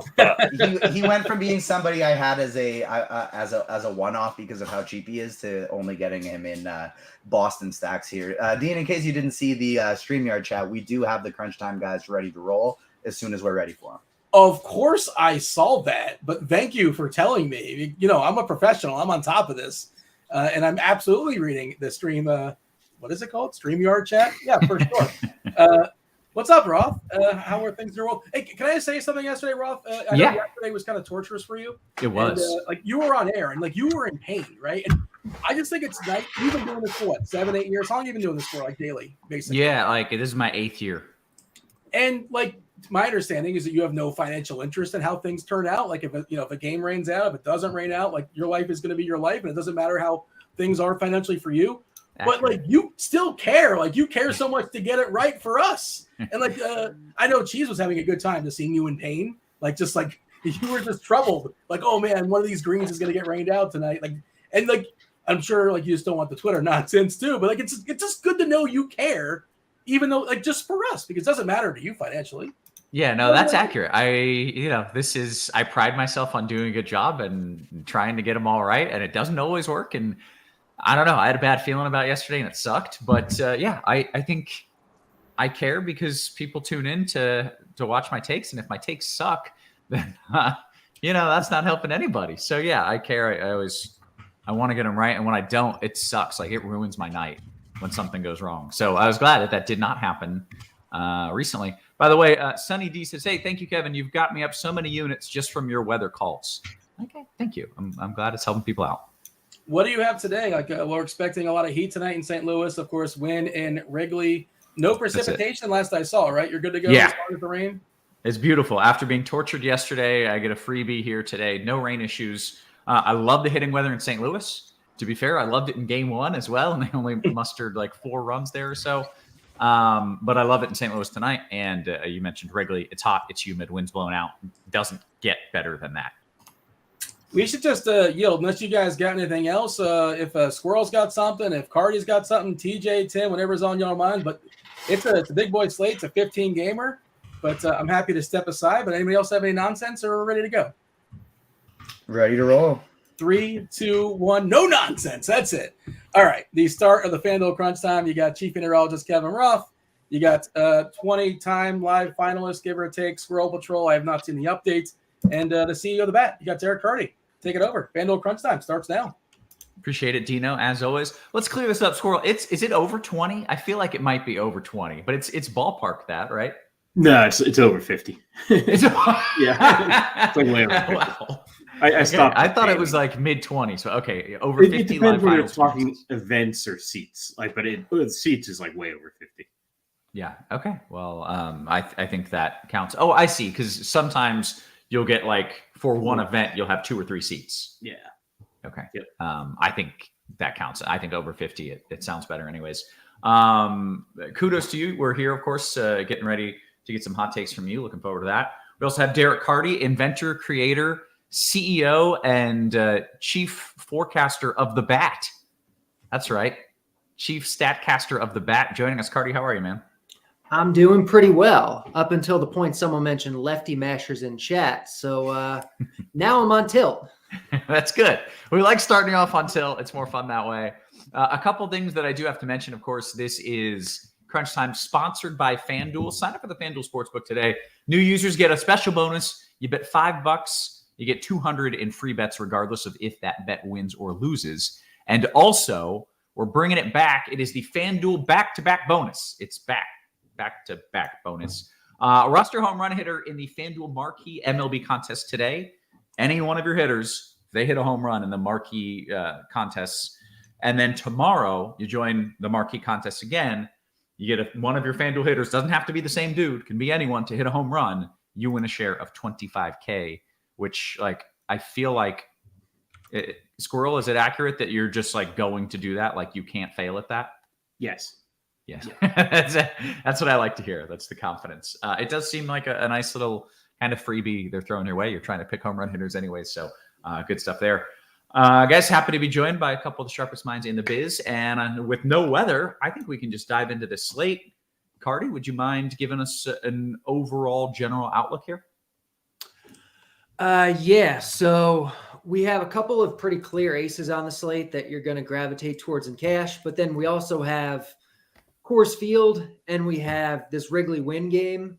And so offense is going to be really straightforward also. Like, it's for cash purposes, it's a really easy slate. And for GPPs, like, there's a lot of ways to get different because the good spots are so obvious. So I feel like it's a good slate kind of for everything. Okay, great. Squirrel, anything you want to add here to the overall outlook? Just, yeah, like 30 games is a lot of games, or 30 teams, sorry, playing. Sure. Is a lot of teams. I guess it's 28 on FanDuel because they are wisely not using like the Pittsburgh-St. Louis second game, the doubleheader. But just keep that in mind. The number is 30, like 30 pitchers, 30 teams, like 30 stacks. So no reason to go with like any kind of chalk or anything like that. Okay. When you say no reason to go any kind of chalk, do you mean that because there's so many teams that there isn't going to be a chalk, or that you got a lot of options, so don't play the chalk? There's a lot of options, so don't necessarily play the chalk. And like, not, that doesn't mean you have to, like, you can't play any chalk. It just means that, like if you think about like an 8-game slate, there's 16 teams, like 16 starting pitchers. Maybe you're getting some openers, stuff like some guys that aren't really relevant. So maybe there's like 12 pitchers you're trying to pick from. And so if you consolidate around like 2 or 3 or 4, that's fine. Like when there's 30 pitchers, maybe there's like 25 guys that are like have some chance of being relevant. Right. Like, don't consolidate around the top 2. Gotcha. Okay, good stuff. There's a lot of good offenses on this slate that are just as good as the chalk ones. Okay, good. Well, I'm looking forward to kind of diving into this, and let's just get right into it. Carty, if you don't mind going through kind of a cash rundown and then throwing some tournament takes as well there for pitchers. Yeah, so the clear top 2 tonight are Garrett Cole and Dylan Cease. I guess you could throw Max Fried into the mix if you want, but I don't think he's quite there. Cole's obviously one of the absolute best pitchers in baseball. He's facing the Rays, who are kind of mediocre. He has a really long leash. There's not a lot to say. Like, just he's a good play. He's Garrett Cole. Dylan Cease is also one of the better pitchers in baseball. He's probably like a top 15 guy at this point. And he's facing the Tigers, who are probably like the second or third worst offense in baseball. He gets a little bit of park upgrade going into Detroit, and he is just severely underpriced for who he is and what this matchup is, especially on DraftKings, but also on FanDuel. You save almost $1,000 on FanDuel over Cole. On DraftKings, he's 8,800. He's like almost $2K less than Cole. Obviously, on DraftKings, you play 2 pitchers, though, so just play those 2. On FanDuel, if you want to play Cole, I'm not going to tell you you're wrong, but I think you can take the savings with Cease and be just fine. His matchup is better, and he's really good. And so I have no problem either way. And that's literally it for cash games. I think anything else is wrong and bad, and you shouldn't do it. Okay. Anything that you feel strongly about for tournaments that you want to bring up here before we get Squirrel Stakes? Yeah, Zach Eflin's the best tournament pitcher on the slate, I think. He's just really underrated in general. Like, he's a really good pitcher. And people don't think of him as a good pitcher because he's kind of underperformed his peripherals the last couple of years. This year, it started to normalize, though. Like, he's pitched well, and his results have been good also. So he's like probably a top 60 or so pitcher in baseball. He's like on the same level as like, the bat hasn't projected similarly to like Blake Snell or Jose Barrios or like name guys like that. but no one considers him like that. And the matchup for him today is a good one against Miami. And he's really cheap. He's 7-7 on DraftKings. He's 8-4 on Fanduel, which is still fine. And he projects for pretty low ownership. So I think he's just clearly the best GPP pitcher, I think. I'm curious if Squirrel likes him too. Yeah, Squirrel, you want to start there? So yeah, I have him as like a much better play on DraftKings and on FanDuel. Yeah. But yeah, I mean, so like Cole and Cease are the two top guys, and I kind of prefer Cease. I've probably got a little bit of a FanDuel lean, and then like Detroit's just not very good. But I'm really going to try to go underweight both of those guys in tournaments, just because, like I said, like there's 28 other guys, and there's a bunch of pretty competent pitchers that are in pretty decent spots. I like Nick Pivetta. He's facing Oakland. Let's see. Yeah, Pivetta, just because Oakland's got a really weak offense, so I've got him as the next guy after like Cole and Cease. Tony Gonsolin, he's going a little bit longer than people like maybe have the perception, and he's facing an Angels offense that strikes out a lot, so I think he's definitely in play. Logan Gilbert facing Minnesota. See Chris Bassett with the Mets facing Milwaukee. There's no reason, like a lot of these guys are going to be single-digit ownership, because I think Cease and Cole are probably going to each be getting like 20-25%.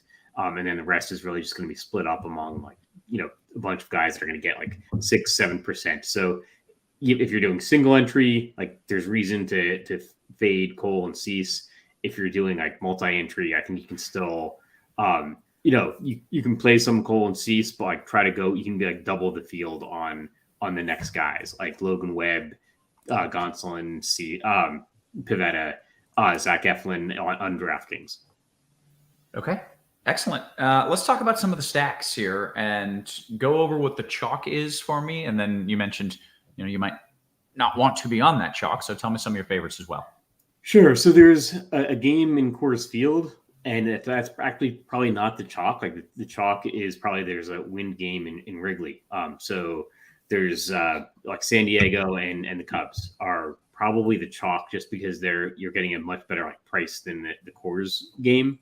And I think you can actually like fade all four, because there's some really good offenses. Atlanta is facing a Nationals pitcher that I've never heard of, and I think like everything got messed up because they had the rain yesterday, and so I think they scratched Josiah Gray, and then like Strasburg was supposed to start, but he went on the IL. I honestly just don't know the guy that the Nationals are starting. It could be like a bullpen game, but it's hot, it's muggy in DC. These balls could fly out of the ballpark. Ozzy Albies is out of the lineup. Unfortunately, he's probably gonna be out of the lineup for a while, but it's got a ton of like good power hitters, like all up and down the lineup, like Adam Duvall, Ozuna. Like, don't be afraid to go down in the lineup, and like Acuna is probably my favorite player of the day. The Dodgers, like nobody's gonna be playing the Dodgers again. They're playing the Angels. Noah Syndergaard. You can play like Mookie Betts, like Freddie Freeman, and Trey Turner. The Yankees, again, like these are the offenses we would have selected at the beginning of the year as being the top offenses in baseball. But because we've got a couple of like meteorological, things like the wind in Wrigley, and we've got the Coors Field game, people are gonna just be going to other places today. So that's maybe a good day to play the Yankees and the Dodgers. Okay. Fade the weather, Squirrel says. And all right, I'll allow it. Let's see. Carty, you want to talk about some of your favorite stacks here? Yeah, so I'm definitely with Squirrel. Atlanta is really good today.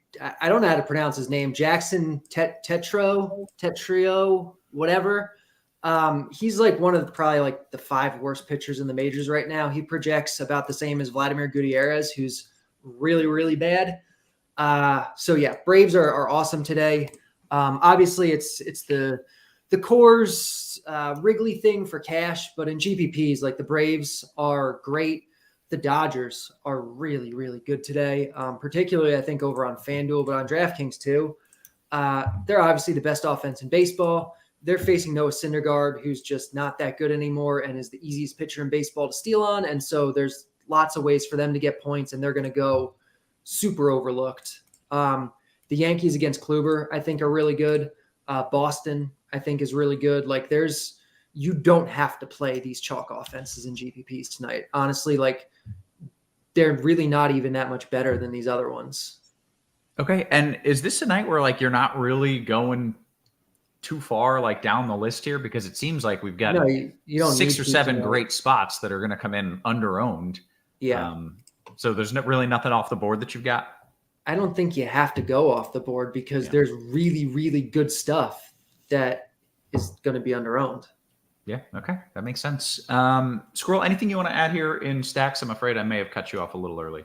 I like Boston too, but Carty mentioned it. I was just thinking as soon as I stopped, I forgot to mention Boston. But yeah, they're another good offense. So I think there's a lot of offenses you can get leverage on, especially if everyone's playing the Padres. Great. Okay. Well, let's go ahead and talk some position by position. Carty, you can lead us off. A little catcher talk, please. Yeah, catcher's easy today. We have this Wrigley win game. It's a big deal. Yeah, and let me pause you real quick there because I saw someone in the YouTube chat said, "Are we calling this a wind game? It's like 12 or 13 miles per hour." Yeah, and that's massive. it was right. So in most ballparks, we would not consider that a wind game, but in Wrigley, that's huge, right? Yeah, it's huge. Like pretend it's 50 miles an hour in any other park, and then decide if you think that would be massive. Right. And, I've always thought that you look at Weather Edge, I think the increase in home runs for today in Wrigley as compared to an average regular game is something like 115% more likely to hit home runs. So basically we're doubling our expected home run output. But then also when I hear guys like Carty or Cheese talk about it, Cheese will be like, well, we've got the wind game in Wrigley. I'm like, well, it's a 10-mile-per-hour wind. He's like, yeah, exactly. We've got the wind game in Wrigley. So just, yes, it is a wind game, even if it's not the kind of wind that we would care about in other locations. But all right, sorry, continue. You were on catcher and the wind game in Wrigley.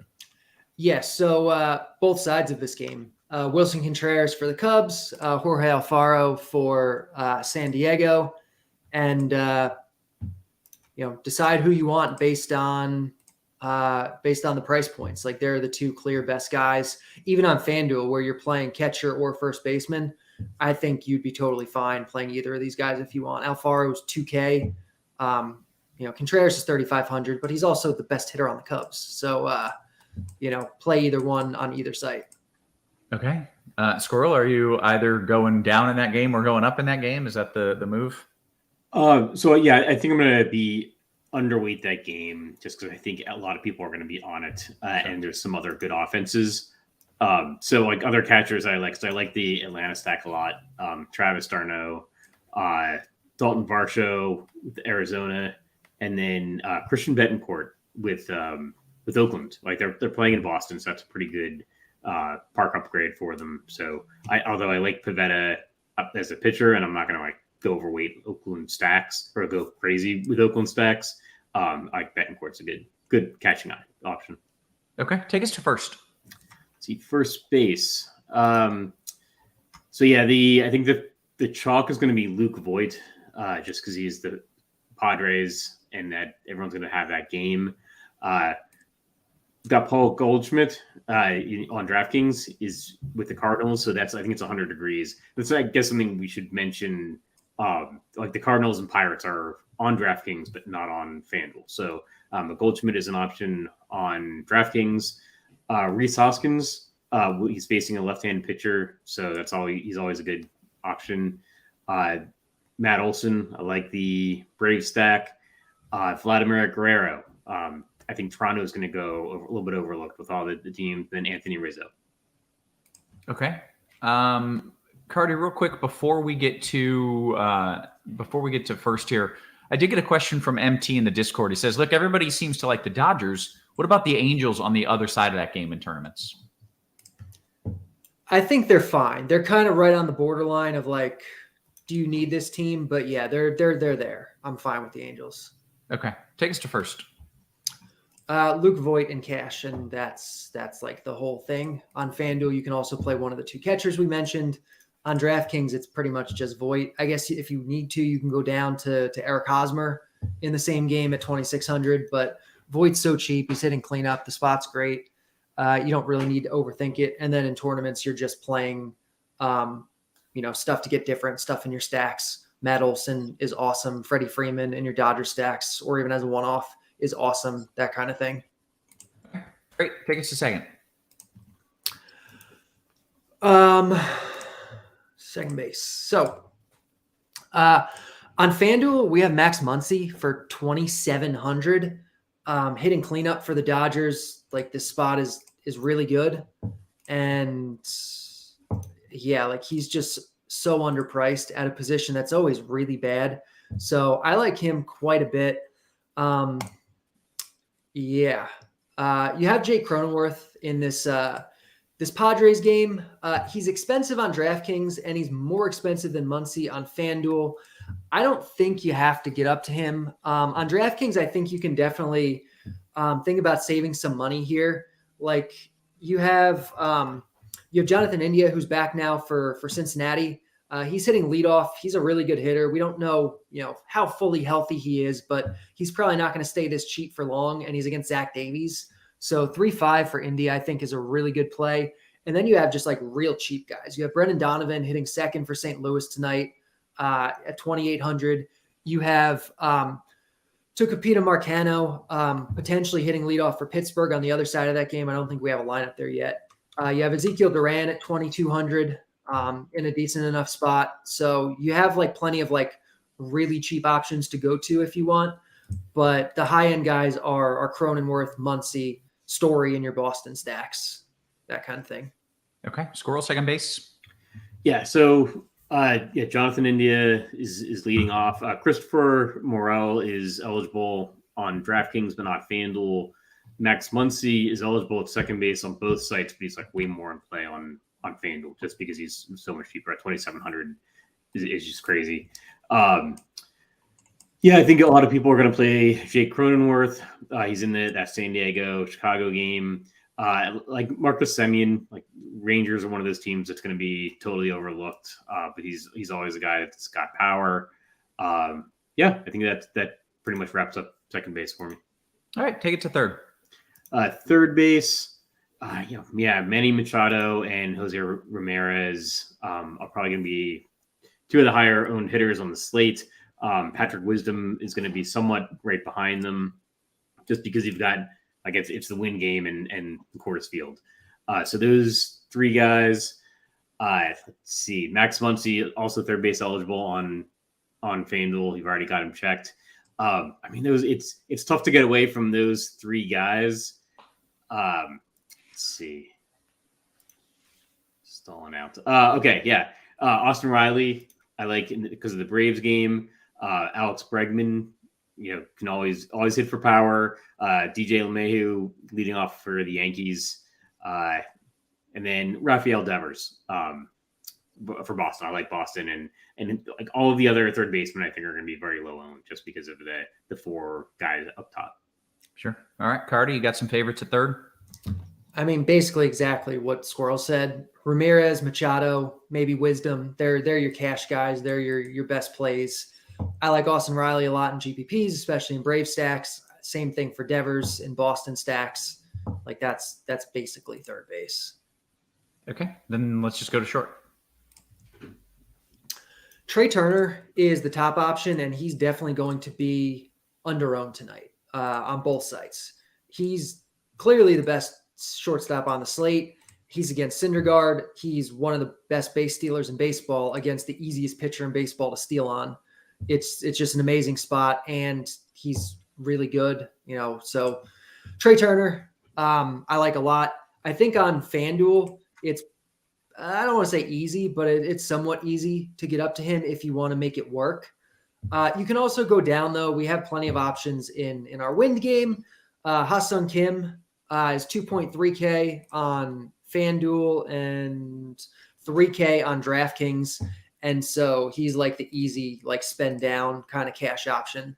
And then you have GPP guys. You have Dansby Swanson in your Brave stacks. You have Xander Bogaerts in your Red Sox stacks. That's where I'm at. Okay. Squirrel, shortstop. Yeah, I do think it's a good position to just match your stack. I mean, I've got Dansby Swanson ranked top overall, but then you can play Ahmed Rosario with Cleveland, Trey Turner if you're playing Dodgers, like Corey Seager, if you're playing Rangers. It's and then like Xander Bogaerts, I like with Boston. Okay, that brings us to the outfield, and I already did get an outfield question here. Let me see if I can find it real quick. If you give me 1 minute. Nope, I failed. Okay, tell me about the outfield. Sure. So Acuna is my top overall play of the day because I don't think people are going to be playing Braves as much as they should. He's leading off. Hopefully going to get an extra at bat. I think there's a chance because the Nationals rotation is all out of sorts, and because of the Strasburg going on the IL. Atlanta could end up just hitting around and around and around, and Acuna, I'm almost worried they're, if it's 14-0 or something, they're going to start pinch hitting guys, especially after Ozzie Albies got injured last night.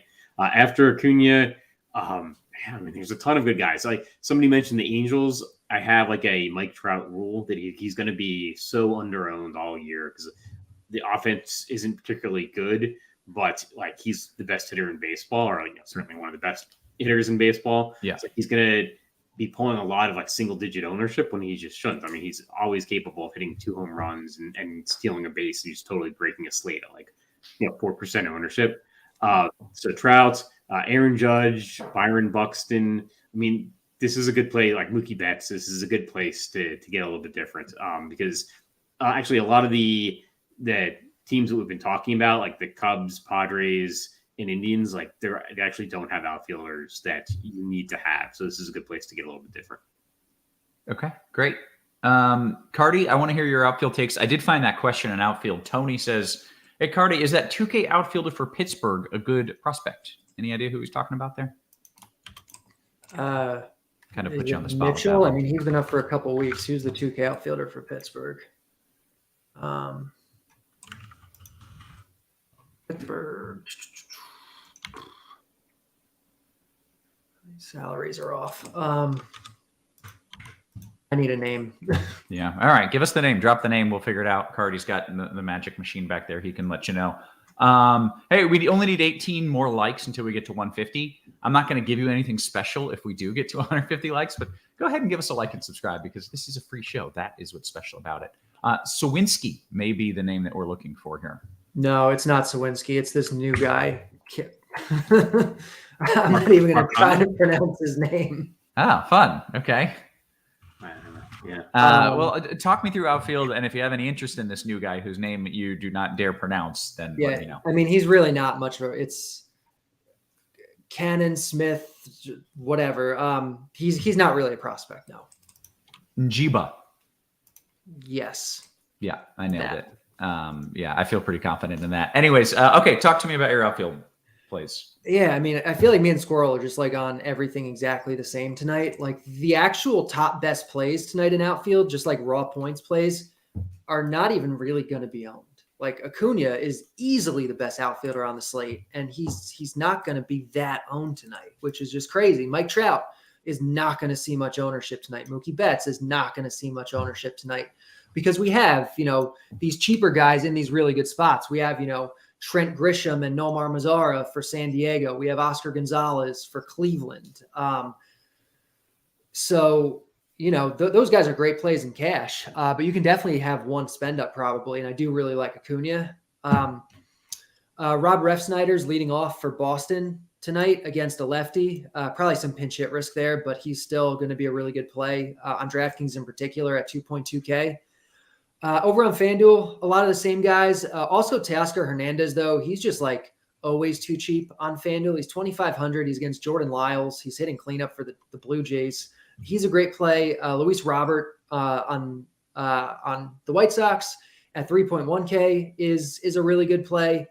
So yeah, it's really there are ways to get different tonight, but this, especially the Padres, are just so underpriced. It is hard to get away from those types of guys in cash. Okay, great.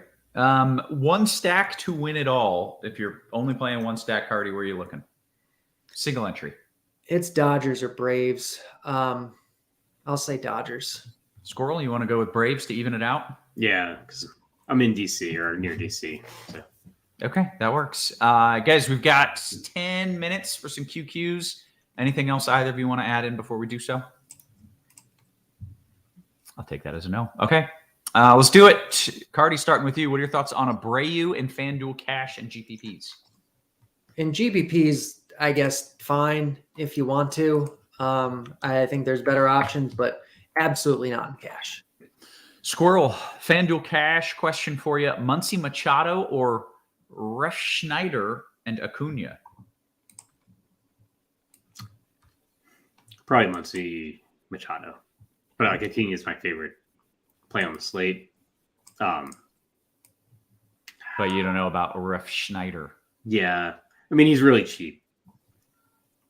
Just Muncy and Machado are two really good. Like, I guess for cash, maybe I'd go with Refschneider and Acuna because they're both leading off. For GPPs, I'd go with the other one because they've got more power. Yeah. That works. All right. FanDuel Cash, Carty, it's a 3v3 coming your way from a side. You want Voit, Bichette, and Machado, or Vlad, Springer, and Robert? Voit, Trey Turner, and Machado. Okay. All right. You did a little pivot there. That wasn't the question, but I'll allow it. I mean, FanDuel, yeah. Take Bichette if you need to, but Trey Turner is, I think he's even a little cheaper, isn't he? Oh, no, he's 200 more. So do Bichette if you have to, but if you can get to Turner, do it. Okay, great. Raymond, FanDuel GPP, Squirrel. Last in, you want Acuna or Buxton? I feel like you just said Acuna's maybe the best hitter on the whole slate. Yeah. Buxton will be really low owned, but I'd still go with Acuna. Okay, great. Straw, DK Cash, Carty, Goldie Kim, or Voit and Bichette? Voit and Kim and spend the money elsewhere. Okay. All right. Dan Jan. Let's see. This is DKGPP. Is punting at catcher okay tonight if you're fading Coors and Wrigley, or would you rather punt it first? I'm playing a Boston stack for what it's worth. I felt like it was one of the best punt catcher options in the Wrigley game. Yeah, like Alfaro is, what does he cost on, I know he's 2K on FanDuel. He's got to be cheap on DraftKings. He's like 2,700. Yeah, so I think you find a way to get to him if you're punting catcher. Like you don't need to save the extra $200 or whatever when he's so good. Okay. All right. Raymond, FanDuel GPP, Acuna and Teoscar Hernandez. It just says T Hernandez. I assume it's Teoscar, but I might be wrong. FanDuel GPP, Acuna and T Hernandez, or Buxton and Ozuna. Squirrel, it's a FanDuel GPP. So what was the first one again? It was Acuna, T Hernandez, or Buxton, Ozuna. Acuna. All right. Going to jump on over. We've got 3 different places where questions are coming in now, so I'm trying to keep up. Greg says, Carty, you want Ruff or Yaz? Neither. If you were forced to pick one. I guess probably Yaz, but neither's really on my radar for anything tonight. Okay. Squirrel Sunny D says, in a GPP, you okay going Cease Eflin? Yeah. Yeah. I think that's fine. I mean, it depends. Like, I'm going to probably try to be underweight Cease and Cole. Like pairing Cease with, somebody other than Cole, I think is fine, especially if it's like single entry or smaller field.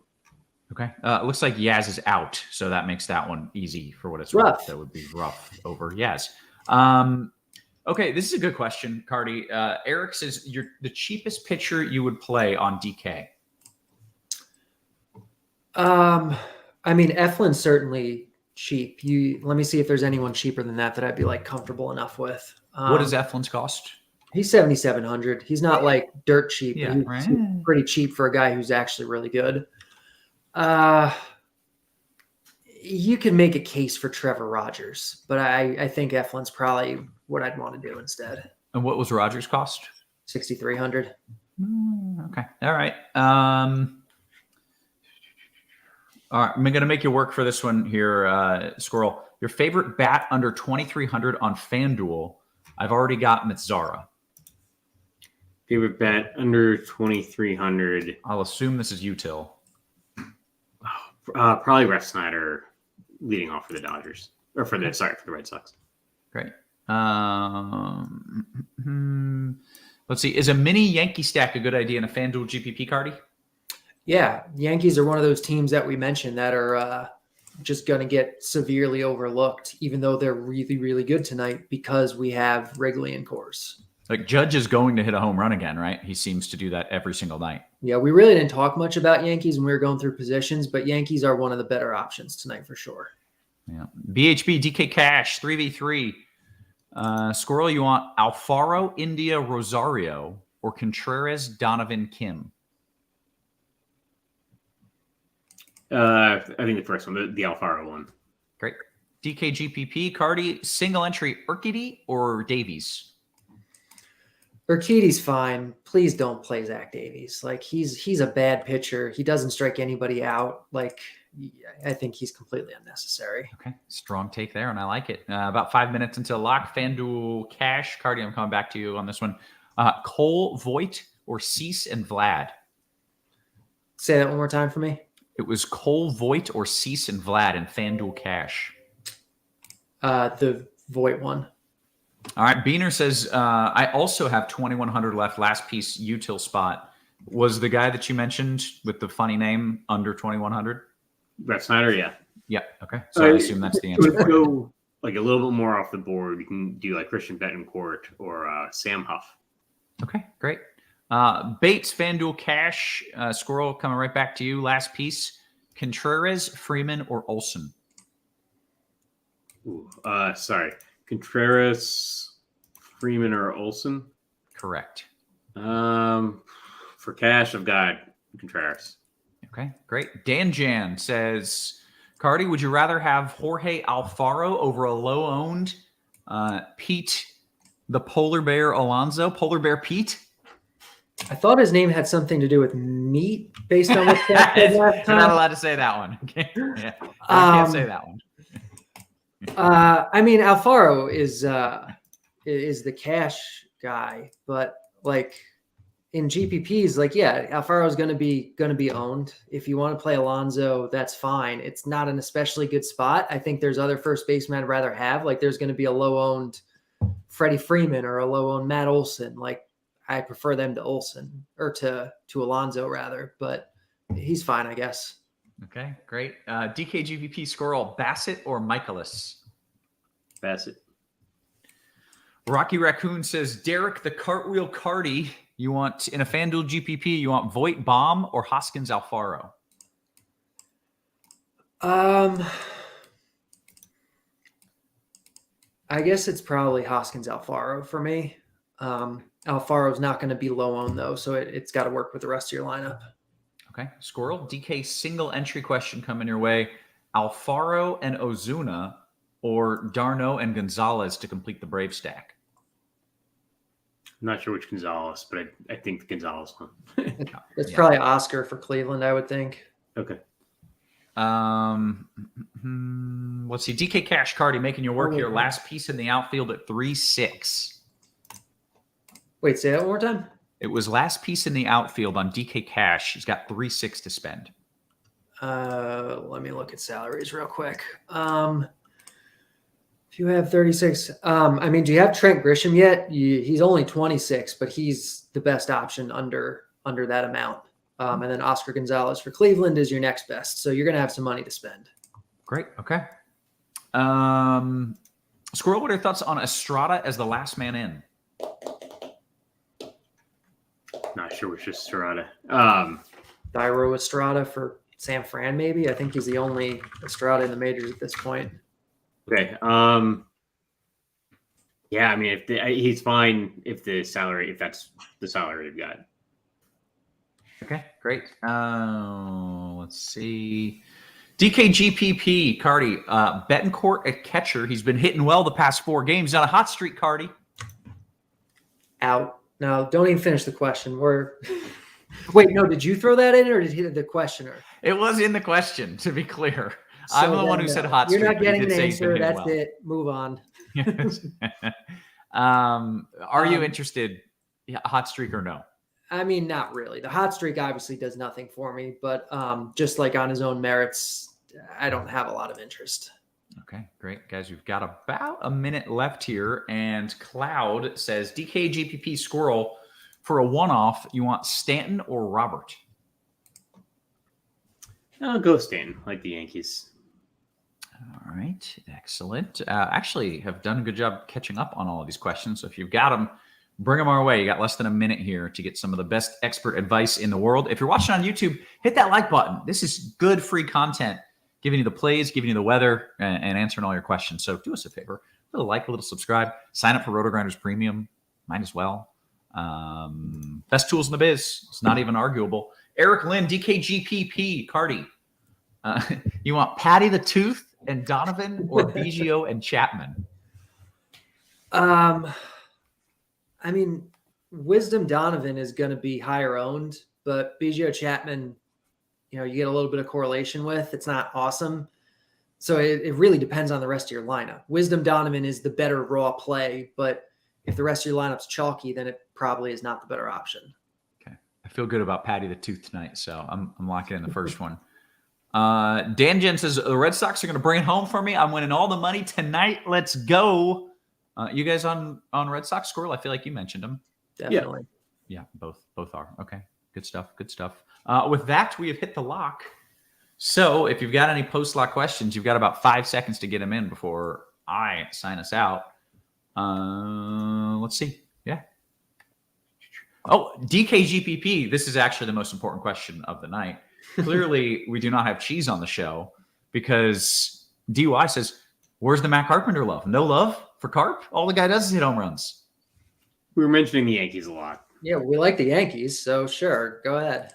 Okay. So he would be in your Yankee stack. He's On an option. DraftKings, it's 5, so yeah.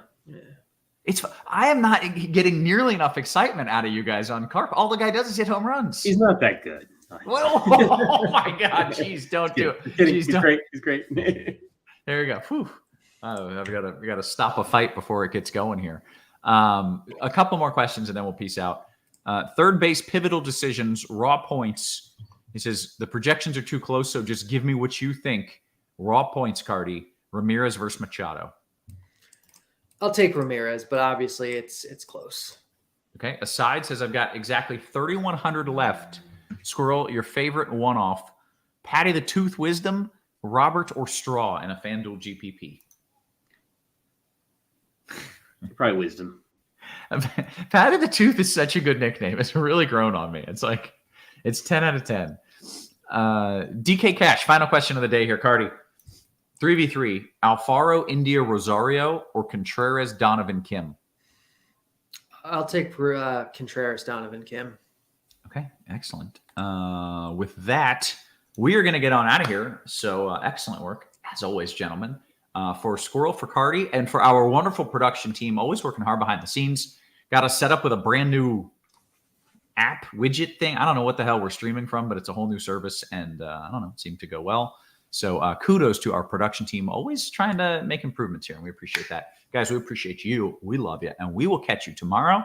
You have been crunched.